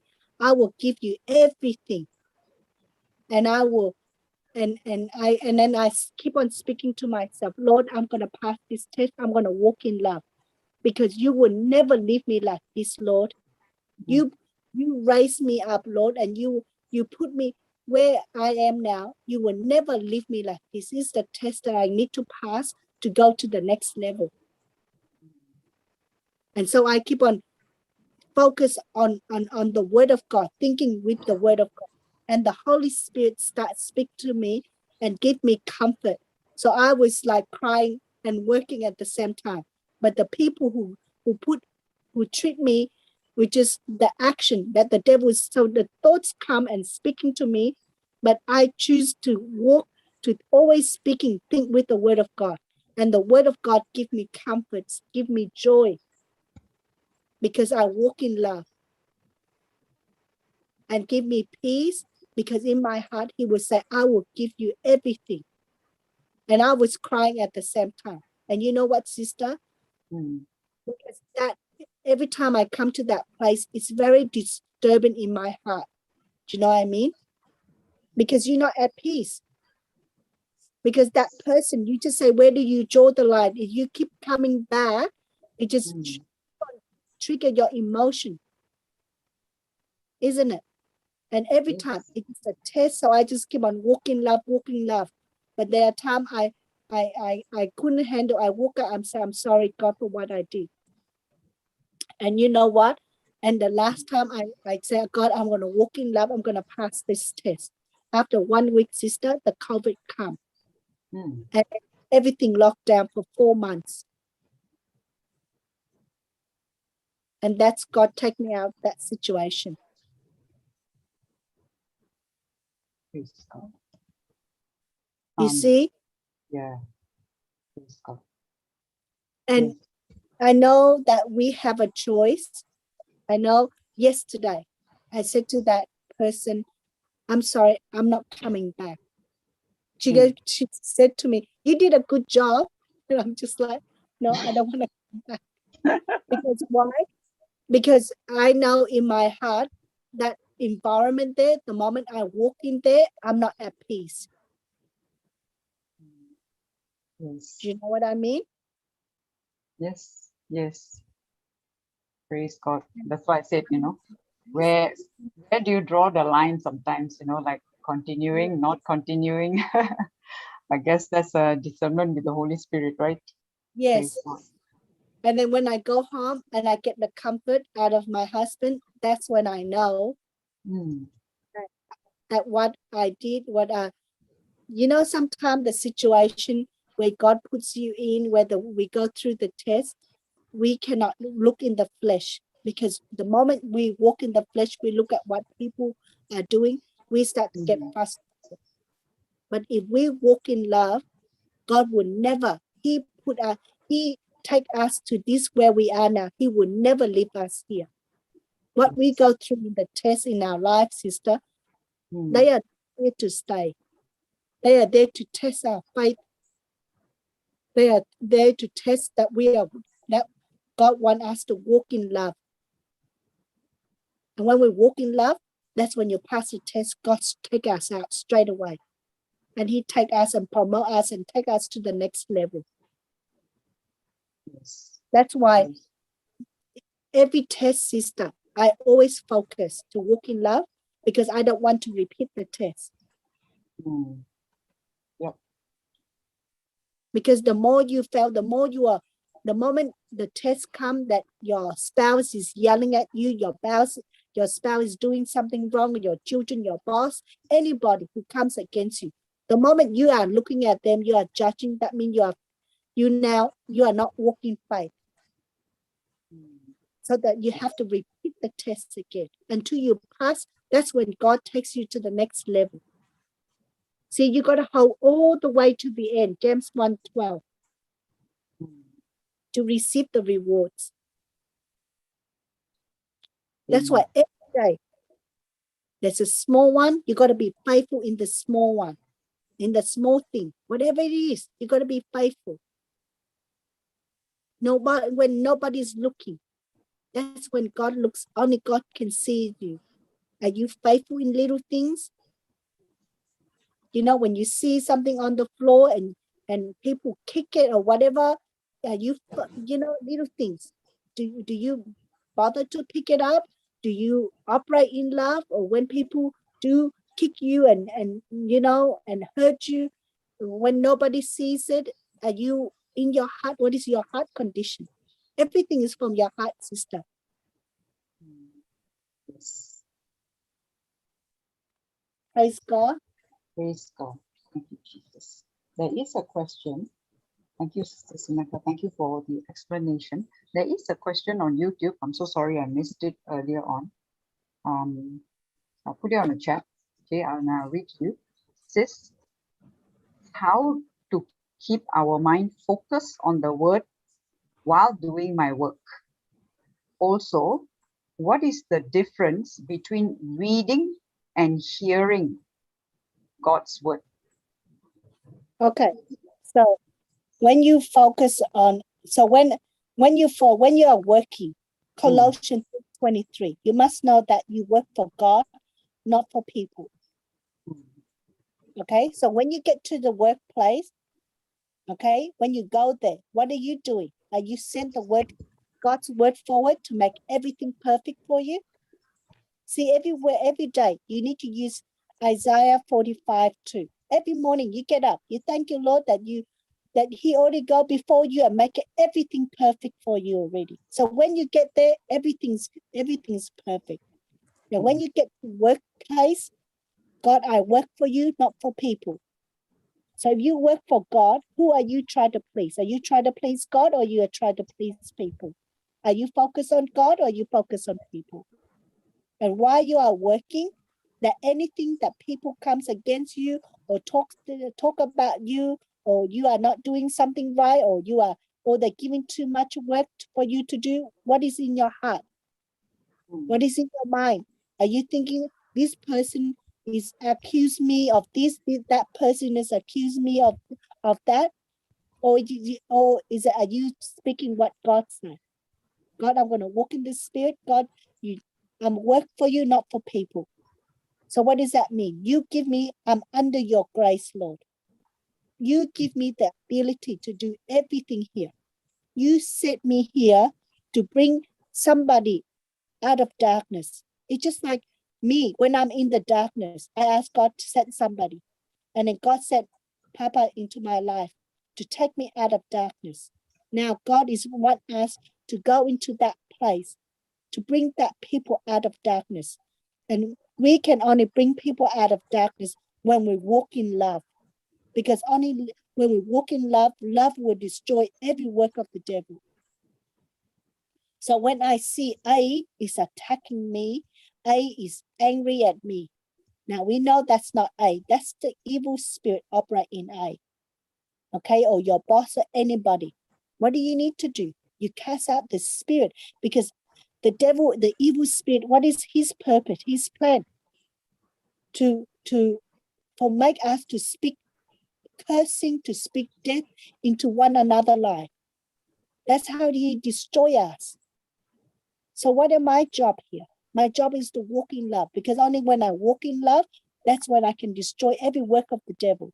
So what do I need to do? I need to bind and cast out the evil spirit that is operate in A, or the spirit of accusation, the spirit of lack, the spirit of indifferences. And Lord, I release your love, your peace, and Holy Spirit, stir up A spirit up, overflow her, bring the perfect labors into her life. And you impart your anointing onto that person. That's what you're there for, to sow the seed. You're not doing that to change anybody, to change the situation. You're there to give love. You are there, Matthew 5:16, to be the light shine before men. Take people out of darkness, just as God take you out of darkness.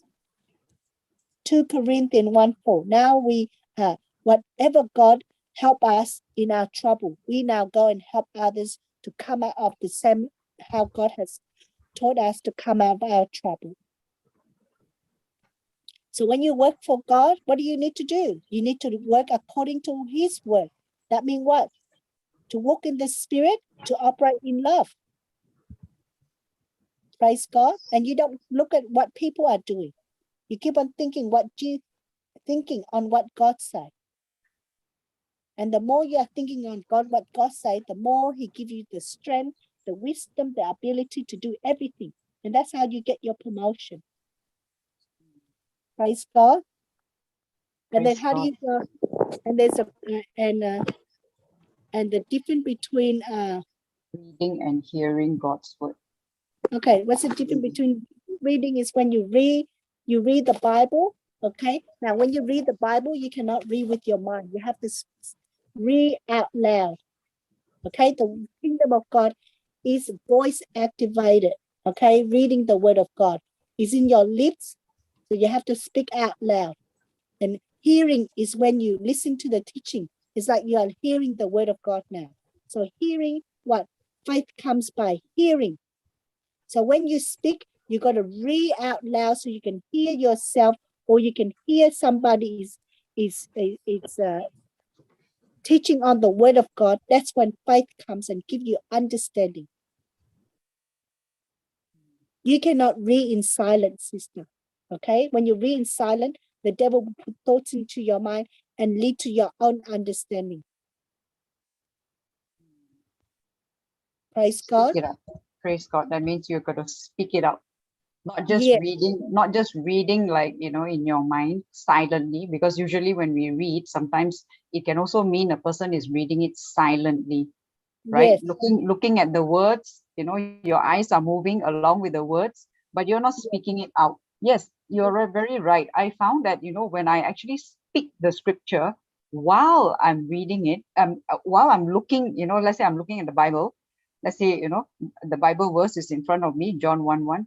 In the beginning was the Word was with God, and the Word was God. If I were to read it word by word, then like you said, voice activated, right? It really did make a difference for me, Yes. as opposed to me just keeping my mouth shut, okay, and just looking at those words, my eyes moving along with those words, but not verbalizing it. There really is a difference. I noticed that, and I've So, you know, and I've started doing that now. Praise God. and before you read the word, you open and read the Bible, you have to ask the Holy Spirit to give you understanding. Understand. Even now, I open the word, the Bible, sister. I opened John 1:9, but at the end of Luke chapter 24, verses 45, he said that then he opened their mind to understand the scriptures. Sorry, can you repeat again, please? In verse Luke 24:45. 24:45. Okay. Yes. Luke 24:45. Yeah, it says he opened their minds to understand the scripture. Is this the one Emmaus wrote to Emmaus? Yeah. Ah, And then this is what it's written, the Messiah must suffer. See, before you read the Bible, I always ask the Holy Spirit, give me understanding. And then when I finish and when I go to work and what am I doing? I say, Holy Spirit, can you teach me how to apply the scripture, that scriptures? Because when you read, there's always one scriptures that always, you know, in your heart, in your mind. And that scriptures God want you to focus on. And then you will ask the Holy Spirit, can you teach me how to apply? Then he will bring a scenario, come, and then you speak that scriptures over it.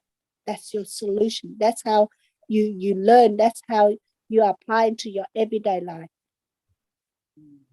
praise God. So when you speak, you when you ask, expect that test will Yes. come. Praise God. Yes. Thank you, Jesus. Hallelujah. So, you know, sister, whenever I meditate, I say, God, Holy Spirit, what would you like me to share to everyone? Then whatever the topic he put in my heart, then I have to go through the test all the time. I have to experience it. And then I experience both ways. Mm.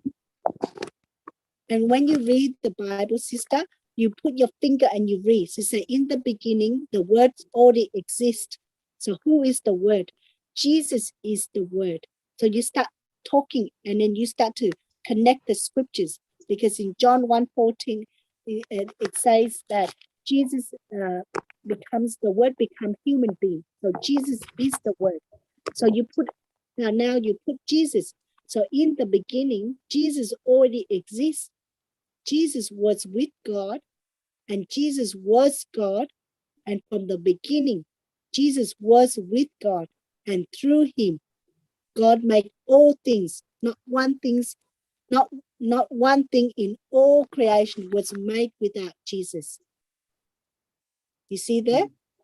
So when you read the Bible, whatever verse you understand, it always connected you. Because only when you read from one scriptures to the next, that's how the Holy Spirit give us the big picture and give us understanding. See, not through our own understanding. We don't need to explain from our mind to understand. He give us from one scriptures to the next scriptures. So just then, in the beginning, the word. So we know John 1:14, the word is Jesus. So now you put Jesus in, and you know that from the very beginning, Jesus already exists.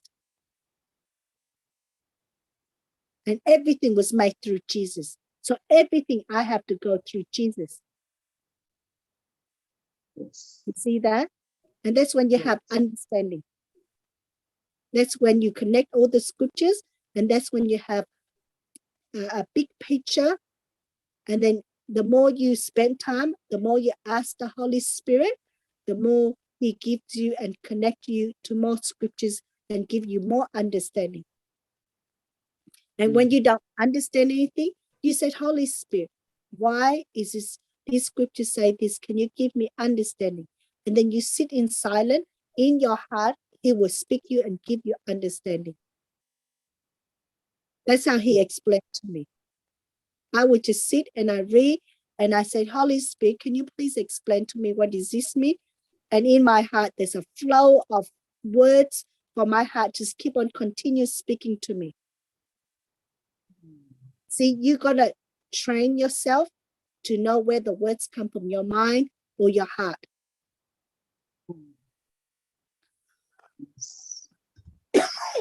Praise God. Praise God. Thank you, Jesus. Thank you, Jesus.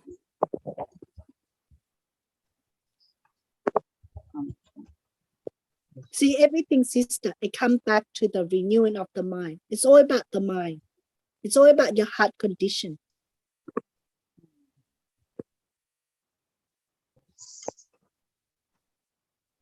Praise God. Praise God. You know, back to the, thank you for answering that question. I believe the brother or sister have got the answer.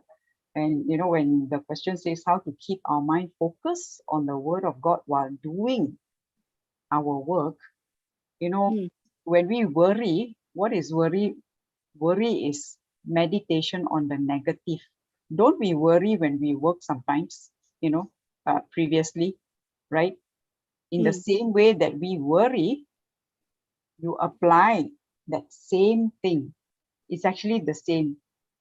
It's only a different kind of meditation. One is meditating on the word, one is meditating on negative things.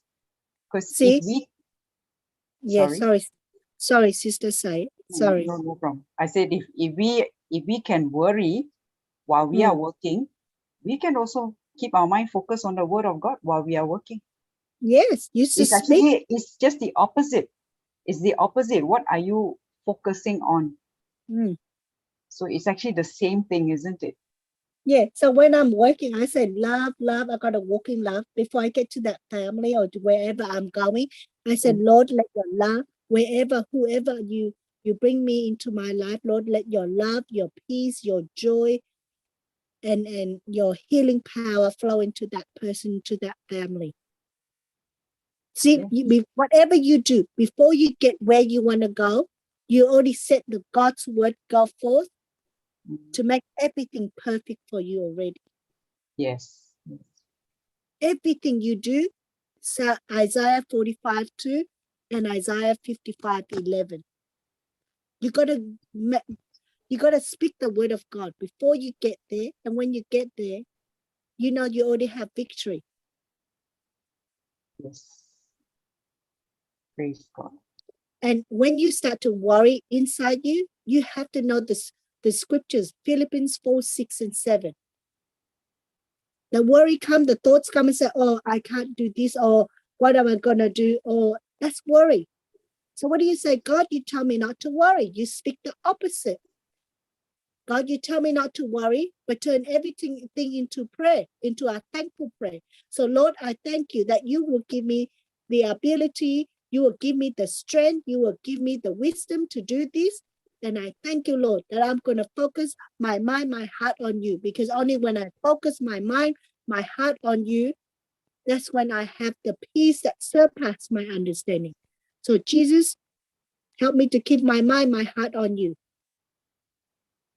Overflow me with love and joy and peace so I can give it to others. You see, all you have to do is speak life into your mind, into your heart. Don't speak anything negative. Don't even use the negative words in your life. Every time the negative words, you bind it. And the less you use, the less it becomes part of your life. Yes. So when negative thoughts come because I don't operate, what does that mean? It doesn't have any effect on me. Because it's not part of my life. I no longer use them. Habits are cultivated. Sorry? Habits are cultivated. They don't come just like that. You need to practice. You need to practice. That's called character. That's why you need to grow the fruit of the Spirit. Every time the tests come, you got to practice to walk in love. And if you don't know how to, you ask, Holy Spirit, teach me how to walk in love.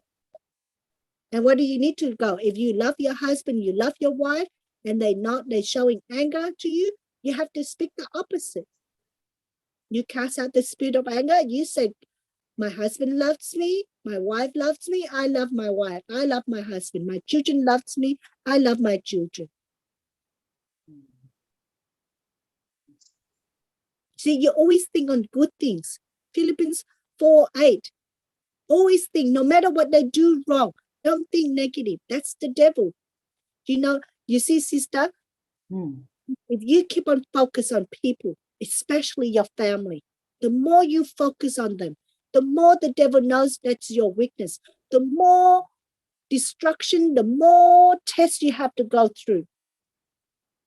Yeah, that's so right. What you focus on, that is what captures your attention. Yes, take your eyes, take your focus, take your attention of your loved one. If whatever you are going through with your children, with your marriage, with your finance, you need to take them off, because that's the devil knows your weakness. And that's how he kept us to always walk in the flesh, to always be worried. And you sister, I never look at my children and look at my husband. I only speak life into their life. And whatever they do, Lord, I can't see. I can't see in the natural. And whatever they say, I can't hear, sister. Because I need to choose which word am I going to put into my mind, my heart. Yes. So how do I not hear them? By in my mind, my heart, I keep on speaking, Jesus loves me. Jesus loves them. Jesus, you are in the midst of us. Jesus, there's only peace, love, joy, peace in our family. You see, speak life. And just earlier, sister, I was sitting in the car. I got home early, and I was sitting in the car. I was studying, the fruit of the Spirit, and my daughter, out of nowhere, she just opened the door out of my car, and she gave me a flower. Wow. Praise God. And I'm just like, wow, God, thank you, God. Wonderful. That is from Jesus, From Jesus. your lover. Praise God. Because I just see everything through Jesus. You see that? The moment she took me, I thank you, God. I don't thank her. I said, thank you, God. My mind, my heart is always on God first. Thank you, God, for my beautiful family. Even though it's not happened yet. But you have to believe first, as though you already receive it, that you have a loving family, that your children, everyone is prosper. And you look at them with love, with joy. They already have a job. God, I'm not going to worry. They already work. We work for you, Lord. Amen. And you said Psalms 112. What if one is obey his command, that one that walk in love, in pure love, your children's children will be blessed. Sorry. Oh, Psalm 112, you mean? Yes, Psalms 112. I love that verse, sister.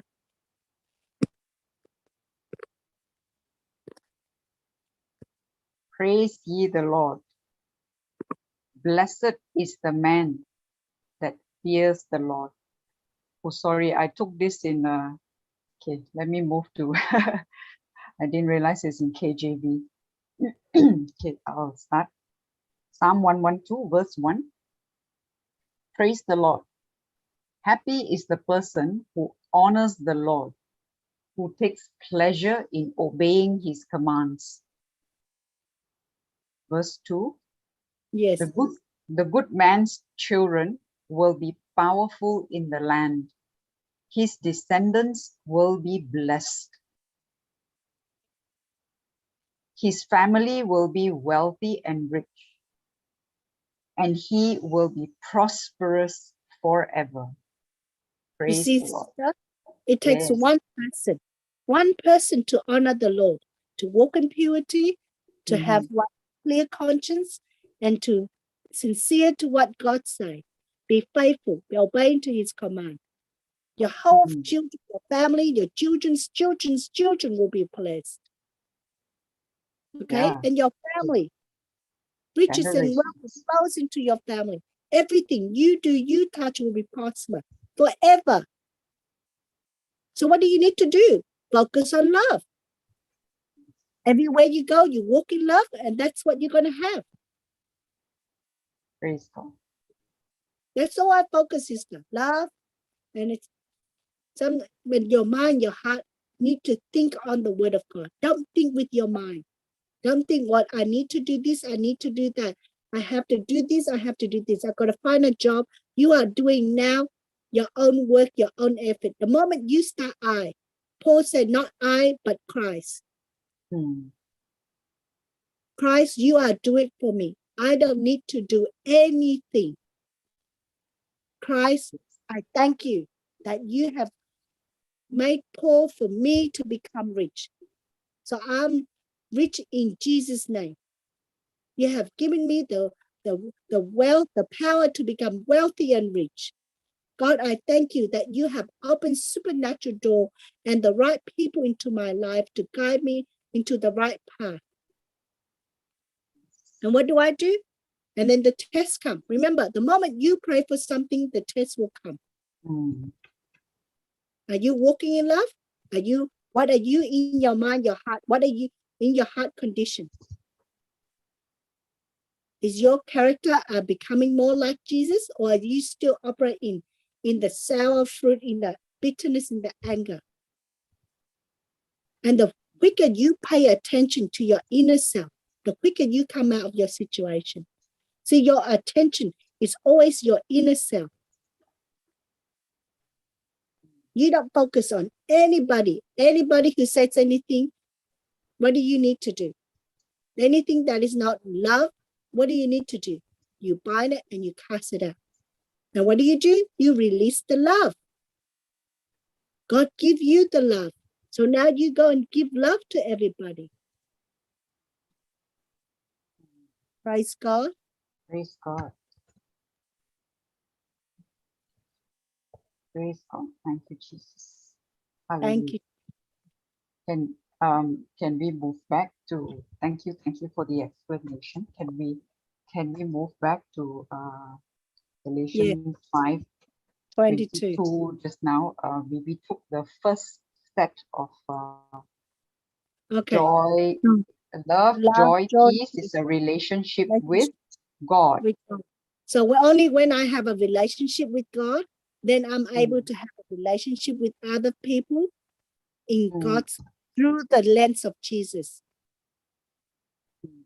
But because without love, knowing the love of God, I will not have the patience and the kindness and the goodness that I give to people. Because that love, if I don't understand the love of God, then if I don't experience the love of God, then I will be using my human love. And if I apply my human love, then it's not walking in the spirit. Because if I do something for other people, there's always motives. For example, if my husband is working, my motive is what? If I'm not working, I need money. To pay bill, I need money. So what is my motive? I got to be nice to him. I got to be kind to him. Yes. I got to be patient. If he yells at my face, I gotta just let him yell at my face, just to shut my mouth so he can give me money. Isn't it? Yeah, so true. So now if I understand the love of God, that God is my what? God is my source. God is my provider. I owe man nothing except love. So my husband is not my source. I don't need money from him. God will provide for me. So when now I understand that God loves me and he provides everything for me, I don't need my husband. I come to him now with the love of Jesus. I say, I don't want nothing from you except to love you. So now I don't have to try hard.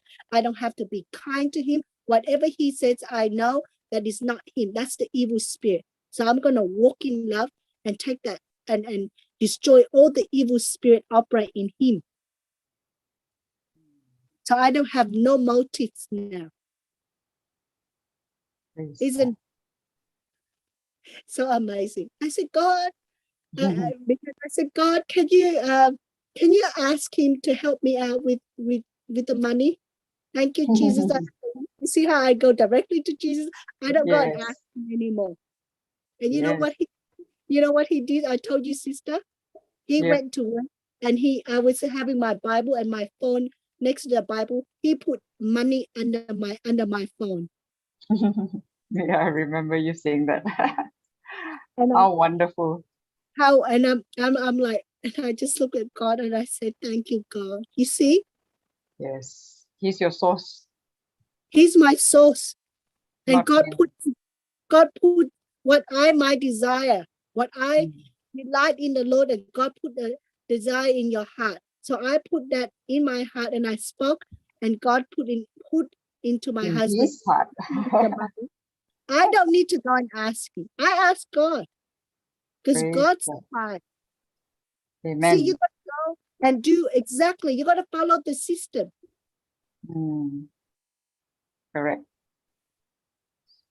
Praise God. And if I want more, I said, God, can I have a little bit more? So you asked that? You did say that?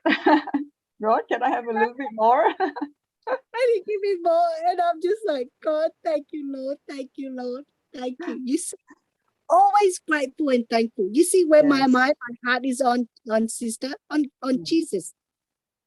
If I want anything, he's my source. Like today, I said I need to go home. I want to go home early because I haven't been studying. And I said, God, can I please go home early today? I didn't ask the person that I work. Yeah. I asked God. You always ask your source.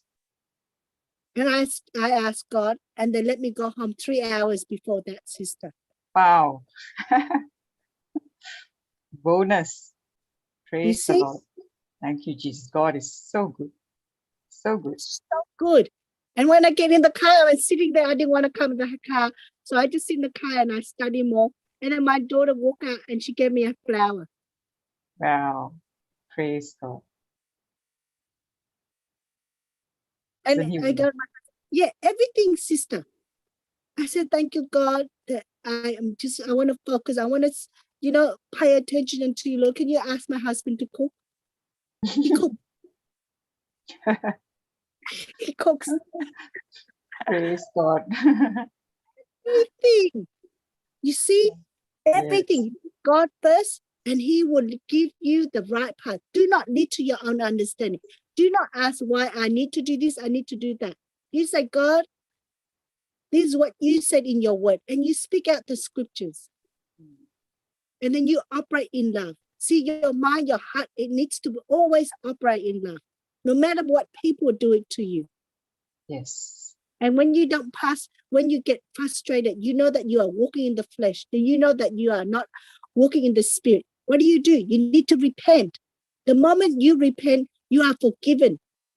So the devil cannot condemn you and put thoughts into your mind and put guilt in you, what you did wrong, what you did here, and where you go wrong. Because the moment you are thinking, oh, I did this wrong, I should have done that. You see, you're in the flesh. Now you are start reasoning with your own mind. And when you start reasoning with your own mind, who is giving you a suggestion, an idea? The devil. Yes. And then the more you are thinking about what you did wrong, the more it becomes the seed, and then it becomes a plant. It starts to grow in your heart. Then you can't sleep at night because then you are feeling guilty of what you did. Yes. Right. Praise God. Praise okay, God. so we understand now about patience and kindness and goodness towards others. Relationship with others. So the Yes. first set of love, joy, peace is relationship with God. And it comes from the love of God that has been poured into our heart, because love is the driving force, isn't it? Love is all where it begins. Yes. So And from only that, love that we have joy, peace, patience, kindness, goodness, and faithfulness, and humility and self-control. yes, Because so everything patience. else, yes. Mm, Sorry, sister. yeah, so you said, only when I have a relationship with God, then I can have relationship with other people. That's when you can show patience, kindness, goodness to others, right? Was that what you explained earlier? Yes. And you cannot ask God, can I, give me patience? No. When you No. ask God for patience, God will give you the opportunity to practice on Yes. patience. Yes. So the test Yes. come. Maybe your child won't sleep the whole night. Mm. That's when your patience is tested. Yes, we get that in the book of James, isn't it? Yeah. Isn't it? James, Yes. James verse 1. Sorry, Yes. James chapter. Can we just take a look at that for a while? Yes. Yes. James 1, right? It says Yeah. here. Mm. And joy is also in James Because 1 it says, yeah, it says, okay, I think this good news doesn't use the word joy, Yeah. right? It says fortunate. So I'll just take KJV. It says here, James chapter 1, verse 2 says, my brethren, count it all joy, when you fall into diverse temptation. Knowing Why we this, at joy, sister? Why we go through temptation? Why we at joy? because you already know the end result from the beginning, and that end result is actually the love of God for us. It is because Yeah. how much that we know, he loves us so much. That's why he went through all that for us. So we Yes. know we already have that promise. All that is done on the cross is his promise to us. And when you already know the end result from the very beginning, like how, in pregnancy, you know at the end of 9 months, a beautiful child is going to be born into this world. He's going to come in your arms. You welcome that child. So even if within that 9 months, a mother might go through different phases of, maybe some might go through discomfort, like, certain kind of, I don't know, different people go through, different people go through different things. It's different for everyone. So even though you go through all that, you won't say, I want to abort the child. You won't say that, right? Or you won't say, 5th month, I want a baby to come out. You won't say that, because it has to reach maturity. And that is what we will see in, verses 3 and 4 and all, right? Knowing this, that the trying of your faith worketh patience. So we cannot ask God for patience. I used to ask God for patience. When I didn't understand the scripture, I said, Lord, make me patient, give me patience. I say, give me patience. and every time you pray that, actually something happens. He's actually training you in patience. The trying of your faith, that means your faith will be tested. Yes. And when you are tested, you pass. You are like you always say, right? Pass the test. It's only when you pass the test, and in passing the test, that is when you exercise patience.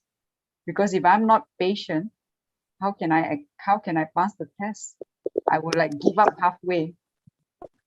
You have said many times, in all of your tests that you go through, it's actually training in patience.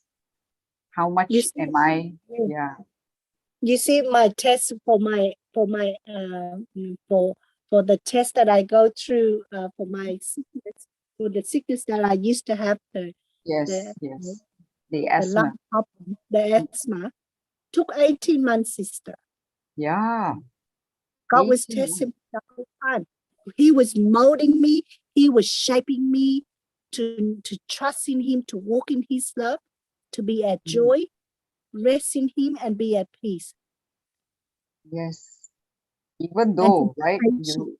even though there were times you said you were having difficulty breathing, right? And you were even admitted into the hospital. I remember you sharing that. But No, I still, refused to go to hospital. I yeah, said, but no, still, Lord, I'm already healed. yes, still you hung on to the word. You hung Yeah. on to the word.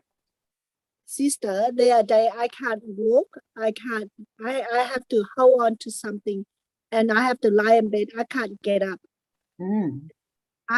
That day I'm organizing the people to come because Brother Johnson came to the restaurant, and I invite people to come and listen to the teaching, the preaching of the teaching. Yes. I couldn't get out of bed. Wow. Okay. That was really trying. And I said, Lord, I have to do this because it is for in your name, Lord. I'm already healed. It is your strength. Every breath I take is yours. Every step I take is yours. And I told my sister, no one knows except Teresa and Francis. Brother Johnson. Praise God. No one. I couldn't walk. But you know what, sister? The whole process, God was, because why? I was claiming, you are my strength. Of me. Because my mind, my heart was on Jesus. But the minute, if I start looking at my body and I say, oh, I'm so tired, that's when all the pain and everything start to come. But throughout the whole day, sister, my mind, my heart was on Jesus. Praise God. So you and spoke. I can't sleep at night, sister. I put the Bible on my chest and I said, God, your words, Proverbs 4:22 and Hebrews 4:12. Your word is alive and active and cutting all the sickness, the pain, whatever. And I always claiming like 2 new lungs, Hebrews 1:14.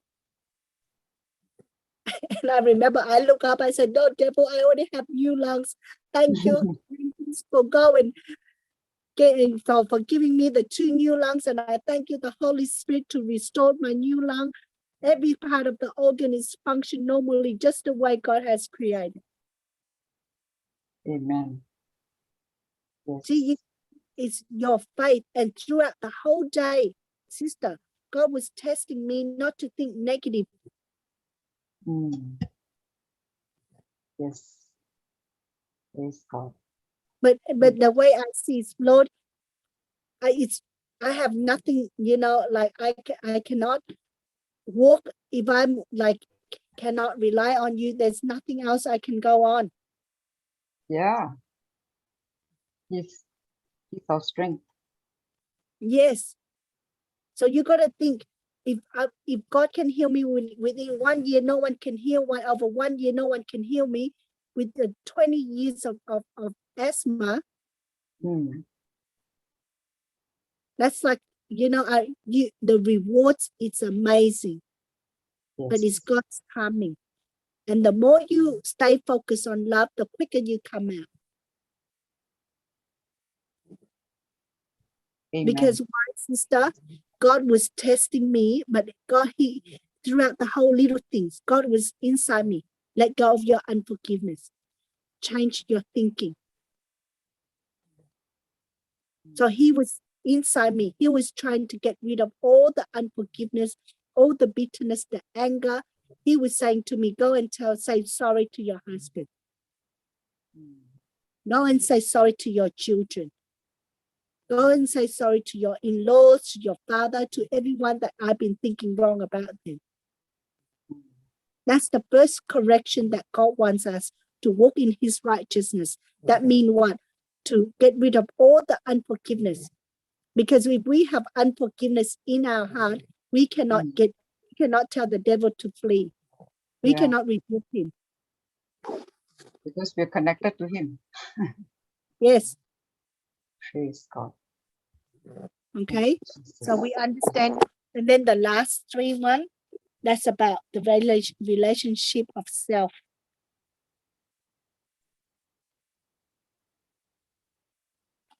Relationship, faithfulness, is it? Faithfulness, humility, and self-control. Yes. Is to do with me, Relationship myself. with self. Okay. Praise Yes. God. Okay. So relationship with God, relationship with others, and now me about myself towards God. Am I faithful to God? Mm. Am I walk by faith? Is everything I do in faith to glorify God? Am I doing it for myself to glorify myself? Mm. Humility. Do I always consider others better than me? Humble mean what? To be humble, to seek the best for others, no matter even though it's not your fault. But you have the power to change that situation. Are you changing for peace, or are you changing for your own motives? That's what humble means. What? You are here to serve, not to be served. So when I go through humble, when I go through my test, I always have to say sorry to my husband. Every time there's an argument, I cannot fight back. I have to stay. I have to walk in love. I have to bind and cast out the evil spirit that whatever he's speaking, and the devil put thoughts into my mind accusing my husband. I got to bind that evil spirit, and I got to release love. And I keep on saying, my husband loves me, or my husband loves me. He's full of affection. My husband loves me. Yes. And then every time he say all these things, okay, that's not him. That's the evil spirit. So now I got to be humble. I got to say, I'm sorry to destroy all the thoughts that's the devil's put in his mind. Yes. And then in my mind. Yesterday, 2 days ago, someone asked me, they said, sister, my husband always helping my girlfriend. And there's a spirit of jealousy in me. Okay. And I can't get rid of it. I said, it's because you are, see now the devil, it's the test for you. God wants to restore your marriage, to walk in his love, to have the love of Jesus in your marriage, to have that perfect love of marriage. So the tests come now. And I say, sister, don't look at your husband. Don't look what they are doing. Okay, the thoughts will come that you are jealous, that they have this kind of lust. Because why? Because that's in your heart now. It's going to affect you. It will come to pass. Be careful what you think. Your thoughts. If you think your husband or your wife is having an affair or having a relationship and you are jealous, that means what? It's in your heart.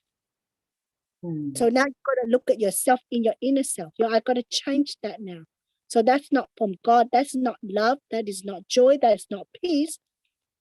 So what do I need to do? I've got to bind and cast the evil spirit out. The spirit of jealousy, the spirit of lust, the spirit of lack of love, lack of communication.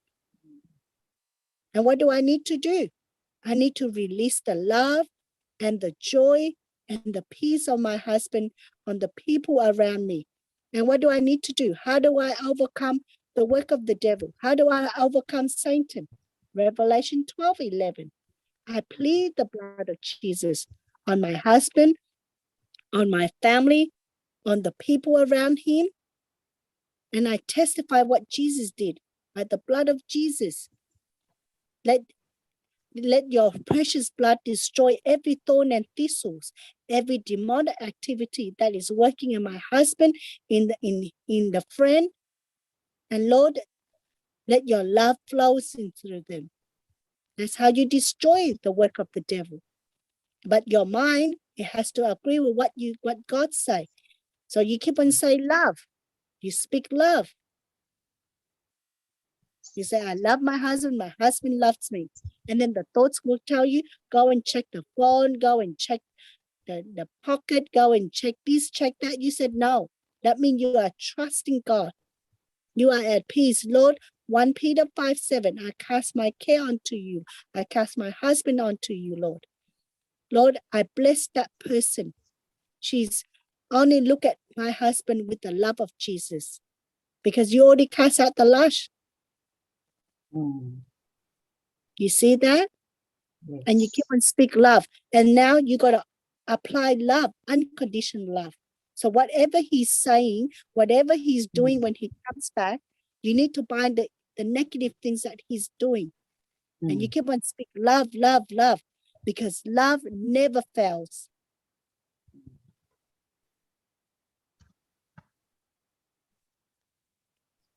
And one more thing, love never keeps wrongdoing, records of wrongdoing. Love never keeps of what he or she did yesterday. See, people say, my husband, my wife did this, my boss did this, my children did this. You are keeping the records of what they are doing wrong. And that is not love. You got to put in 1 Corinthians 13:4-8, put your name where you see love, you got to put your name on it. Like I put Jesse. Jesse is kind. Jesse is patient. Jesse is not jealous. Every of those. Yes. Love does not keep a record of wrongs. Mm,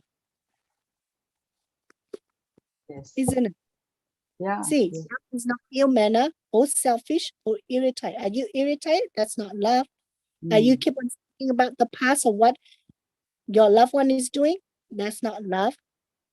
Are you love is not happy? There's other one is say joy. So love is not happy with evil. So when people doing evil things, are you happy? Are you laughing? No, that's not love. Love is happy with the truth. Yes. Love never gives up. So whatever you are praying for, don't never give up. Praise God. Love never gives up. Yeah, Faithful never and give up. patient. Whatever you do, never give up on your marriage. Whatever you do, never give up of what is in your heart. Even though it feels like you are so tired, everything. It's because you are doing in your flesh, in the flesh. That's why you are tired. That's why you are irritated. That's why you are frustrated. Because your mind, your heart is not on Jesus. Only when your mind, your heart is on Jesus, that's when he gives you the peace of God. This kind of peace is the fruit of the Spirit, that when we go through trials and tribulations in our life, we always be at peace, even though it's whatever you're going through. And at the same time, all this fruit is being tested at the same time, sister. It's not one, you don't need to grow faith. You need to grow faith first to have patience. No, they're all being tested at the same time. What do you mean? Test at the same time. Like the love, and there's love through love that patience. Love and patience goes together. Love and kindness go together. Okay. They're all Yes. tested at the time. And love, patience, and faith is also tested at the same time. Okay. Yes. And self-control. You got to control, not to control your spouse, but you got to control your emotion. You're not controlling your children. You are controlling your mouth, your emotion, your anger. Praise God. Praise God. So self-control is, yes, our own, it's about our own self, isn't it? Yeah.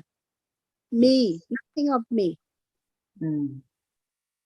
It's not about me making, it's about me being humble, me being helping, lifting other people up, me thinking about other people, not me thinking about myself.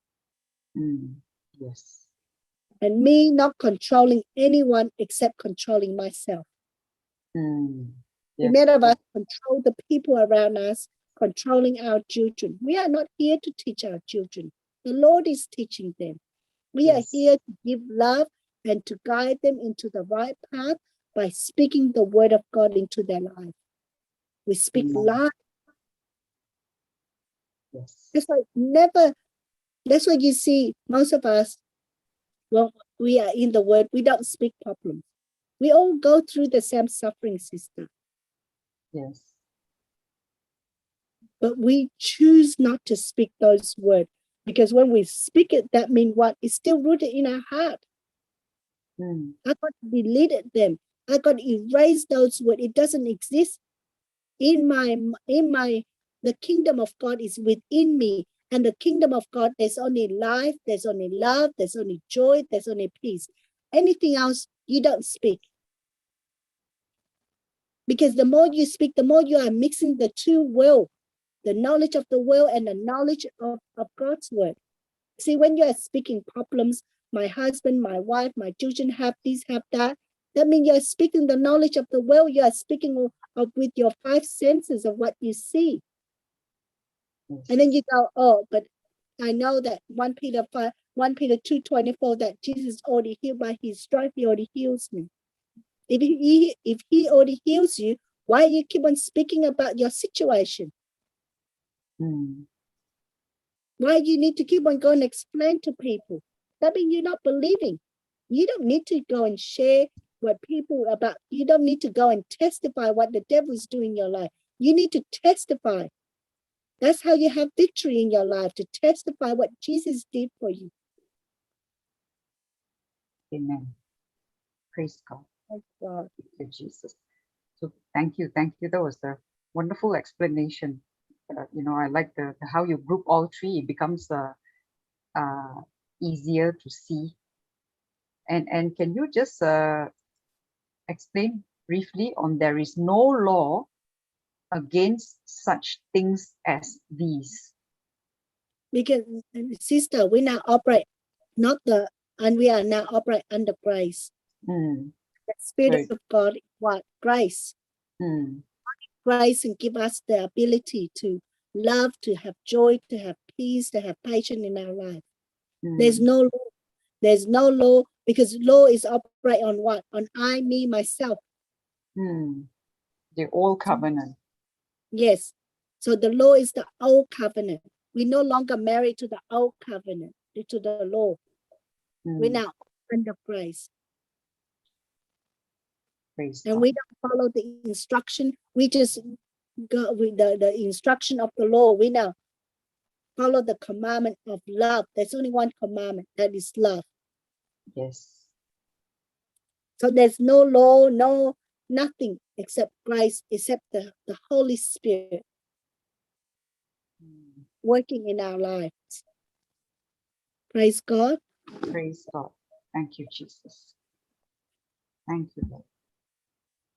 Thank you so much, Sister Samantha. I believe all the questions have already been answered in YouTube. And is there any question from anyone? Praise Praise God. Any of the participants have any questions? If not, I think we can wrap up, because there's another session coming up later. Yes. Amen. Praise God. Amen. Praise God. Thank you, Jesus. Hallelujah. Sister Shanta, do you have any questions, Sister Shanta? Praise God. Oh, sister. Praise God. Thank you, Jesus. Thank you, Hello, Samantha. Thank you, sister. Praise God. Praise God. Praise God. Thank you, Jesus. Okay, Brother Jude, shall we wrap up, Brother Jude? Yes, sister. Yes. Praise God. Thank you, Jesus. Thank you, Brother Jude. Praise God, sister. Thank you. Thank you. Hallelujah. All right. Does anyone want to do the closing prayer? Anyone? Praise God. Okay. Just close in the name of the Father, and of the Son, and of the Holy Spirit. Amen. Daddy, we thank you. We praise you, Daddy. Jesus, we thank you and we praise you. Holy Spirit, we thank you and we praise you. Thank you for this amazing session. Thank you. We thank you for Sister Samantha. Thank you for teaching us through her. Thank you for the revelation of the fruit of the Spirit. And this is a result of your love that has been poured into our heart, Lord, the day that we're born again, according to Romans 5:5. You did not give us a trickle of your love, but you gave us abundance of love, overflowing. We thank you, Lord. Thank you for this special grace that you've given each one of us to help us to walk in love, to walk in the Spirit, to love you and to love others as a result of knowing how much you love us and knowing how much we have been forgiven by you. Thank you, Lord. You did not just forgive us, but you gave us what we did not deserve after we received forgiveness. You gave us everything that belonged to you yourself, Jesus. You had everything, but you emptied yourself of all that you had, even to the point of shedding every drop of your blood. Thank you, Jesus. Thank you for the sacrificial love. Help us, Lord, to live, to imitate you, to imitate how you have lived your life on earth. And even today, you are living in us. Your Holy Spirit is dwelling in our heart. We thank you that it is you, Lord. Grace is your empowerment for us to overcome sin and to love, to share and pour this love onto everyone whom you've brought into our lives, whom you're bringing into our lives. Thank you, Lord. Thank you that we are never ever short of any graces because you have already given it to us in abundance. We are to take it by acknowledging every good thing that you have done in our lives.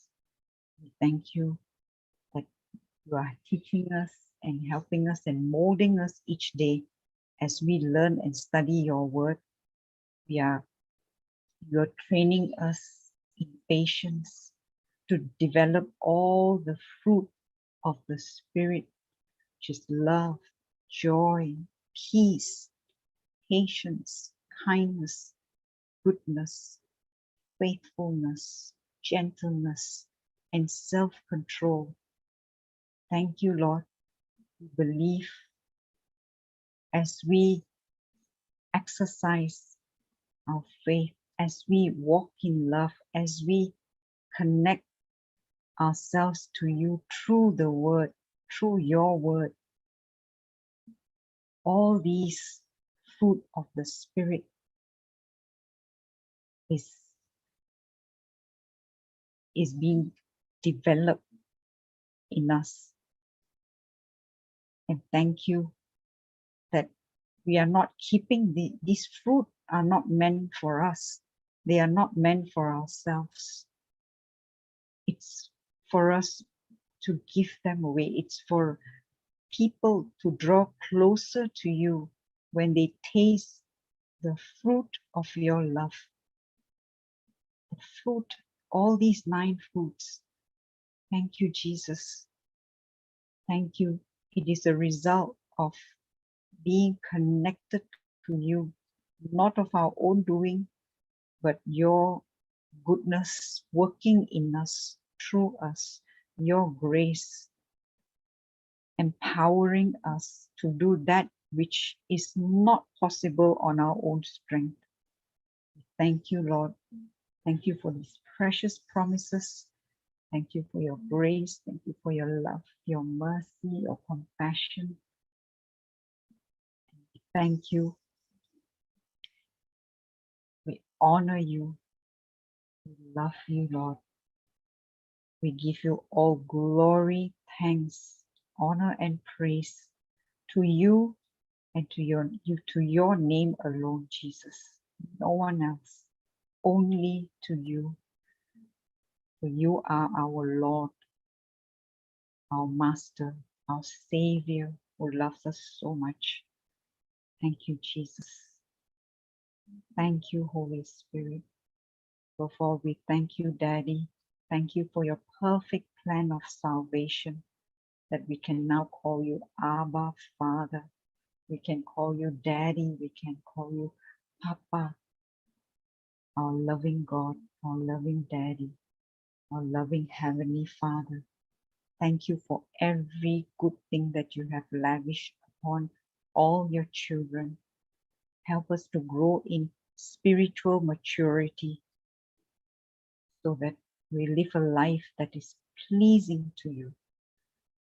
Thank you once again for Sister Samantha, our precious sister, and also our precious brother Jude, who's always tirelessly working in your kingdom, and all their families, and all our panelists, Sister Shanta, Sister Joginda, Sister Celestina, and every co-host, panelist, every participant in Zoom, YouTube, Facebook, radio, and all their families. And we thank you for the entire JCILM family which you have brought together, Lord.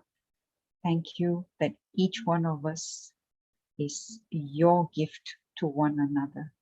We thank you, we praise you, we love you, we glorify you. In Jesus' most holy and precious name we pray. Amen, amen, and amen.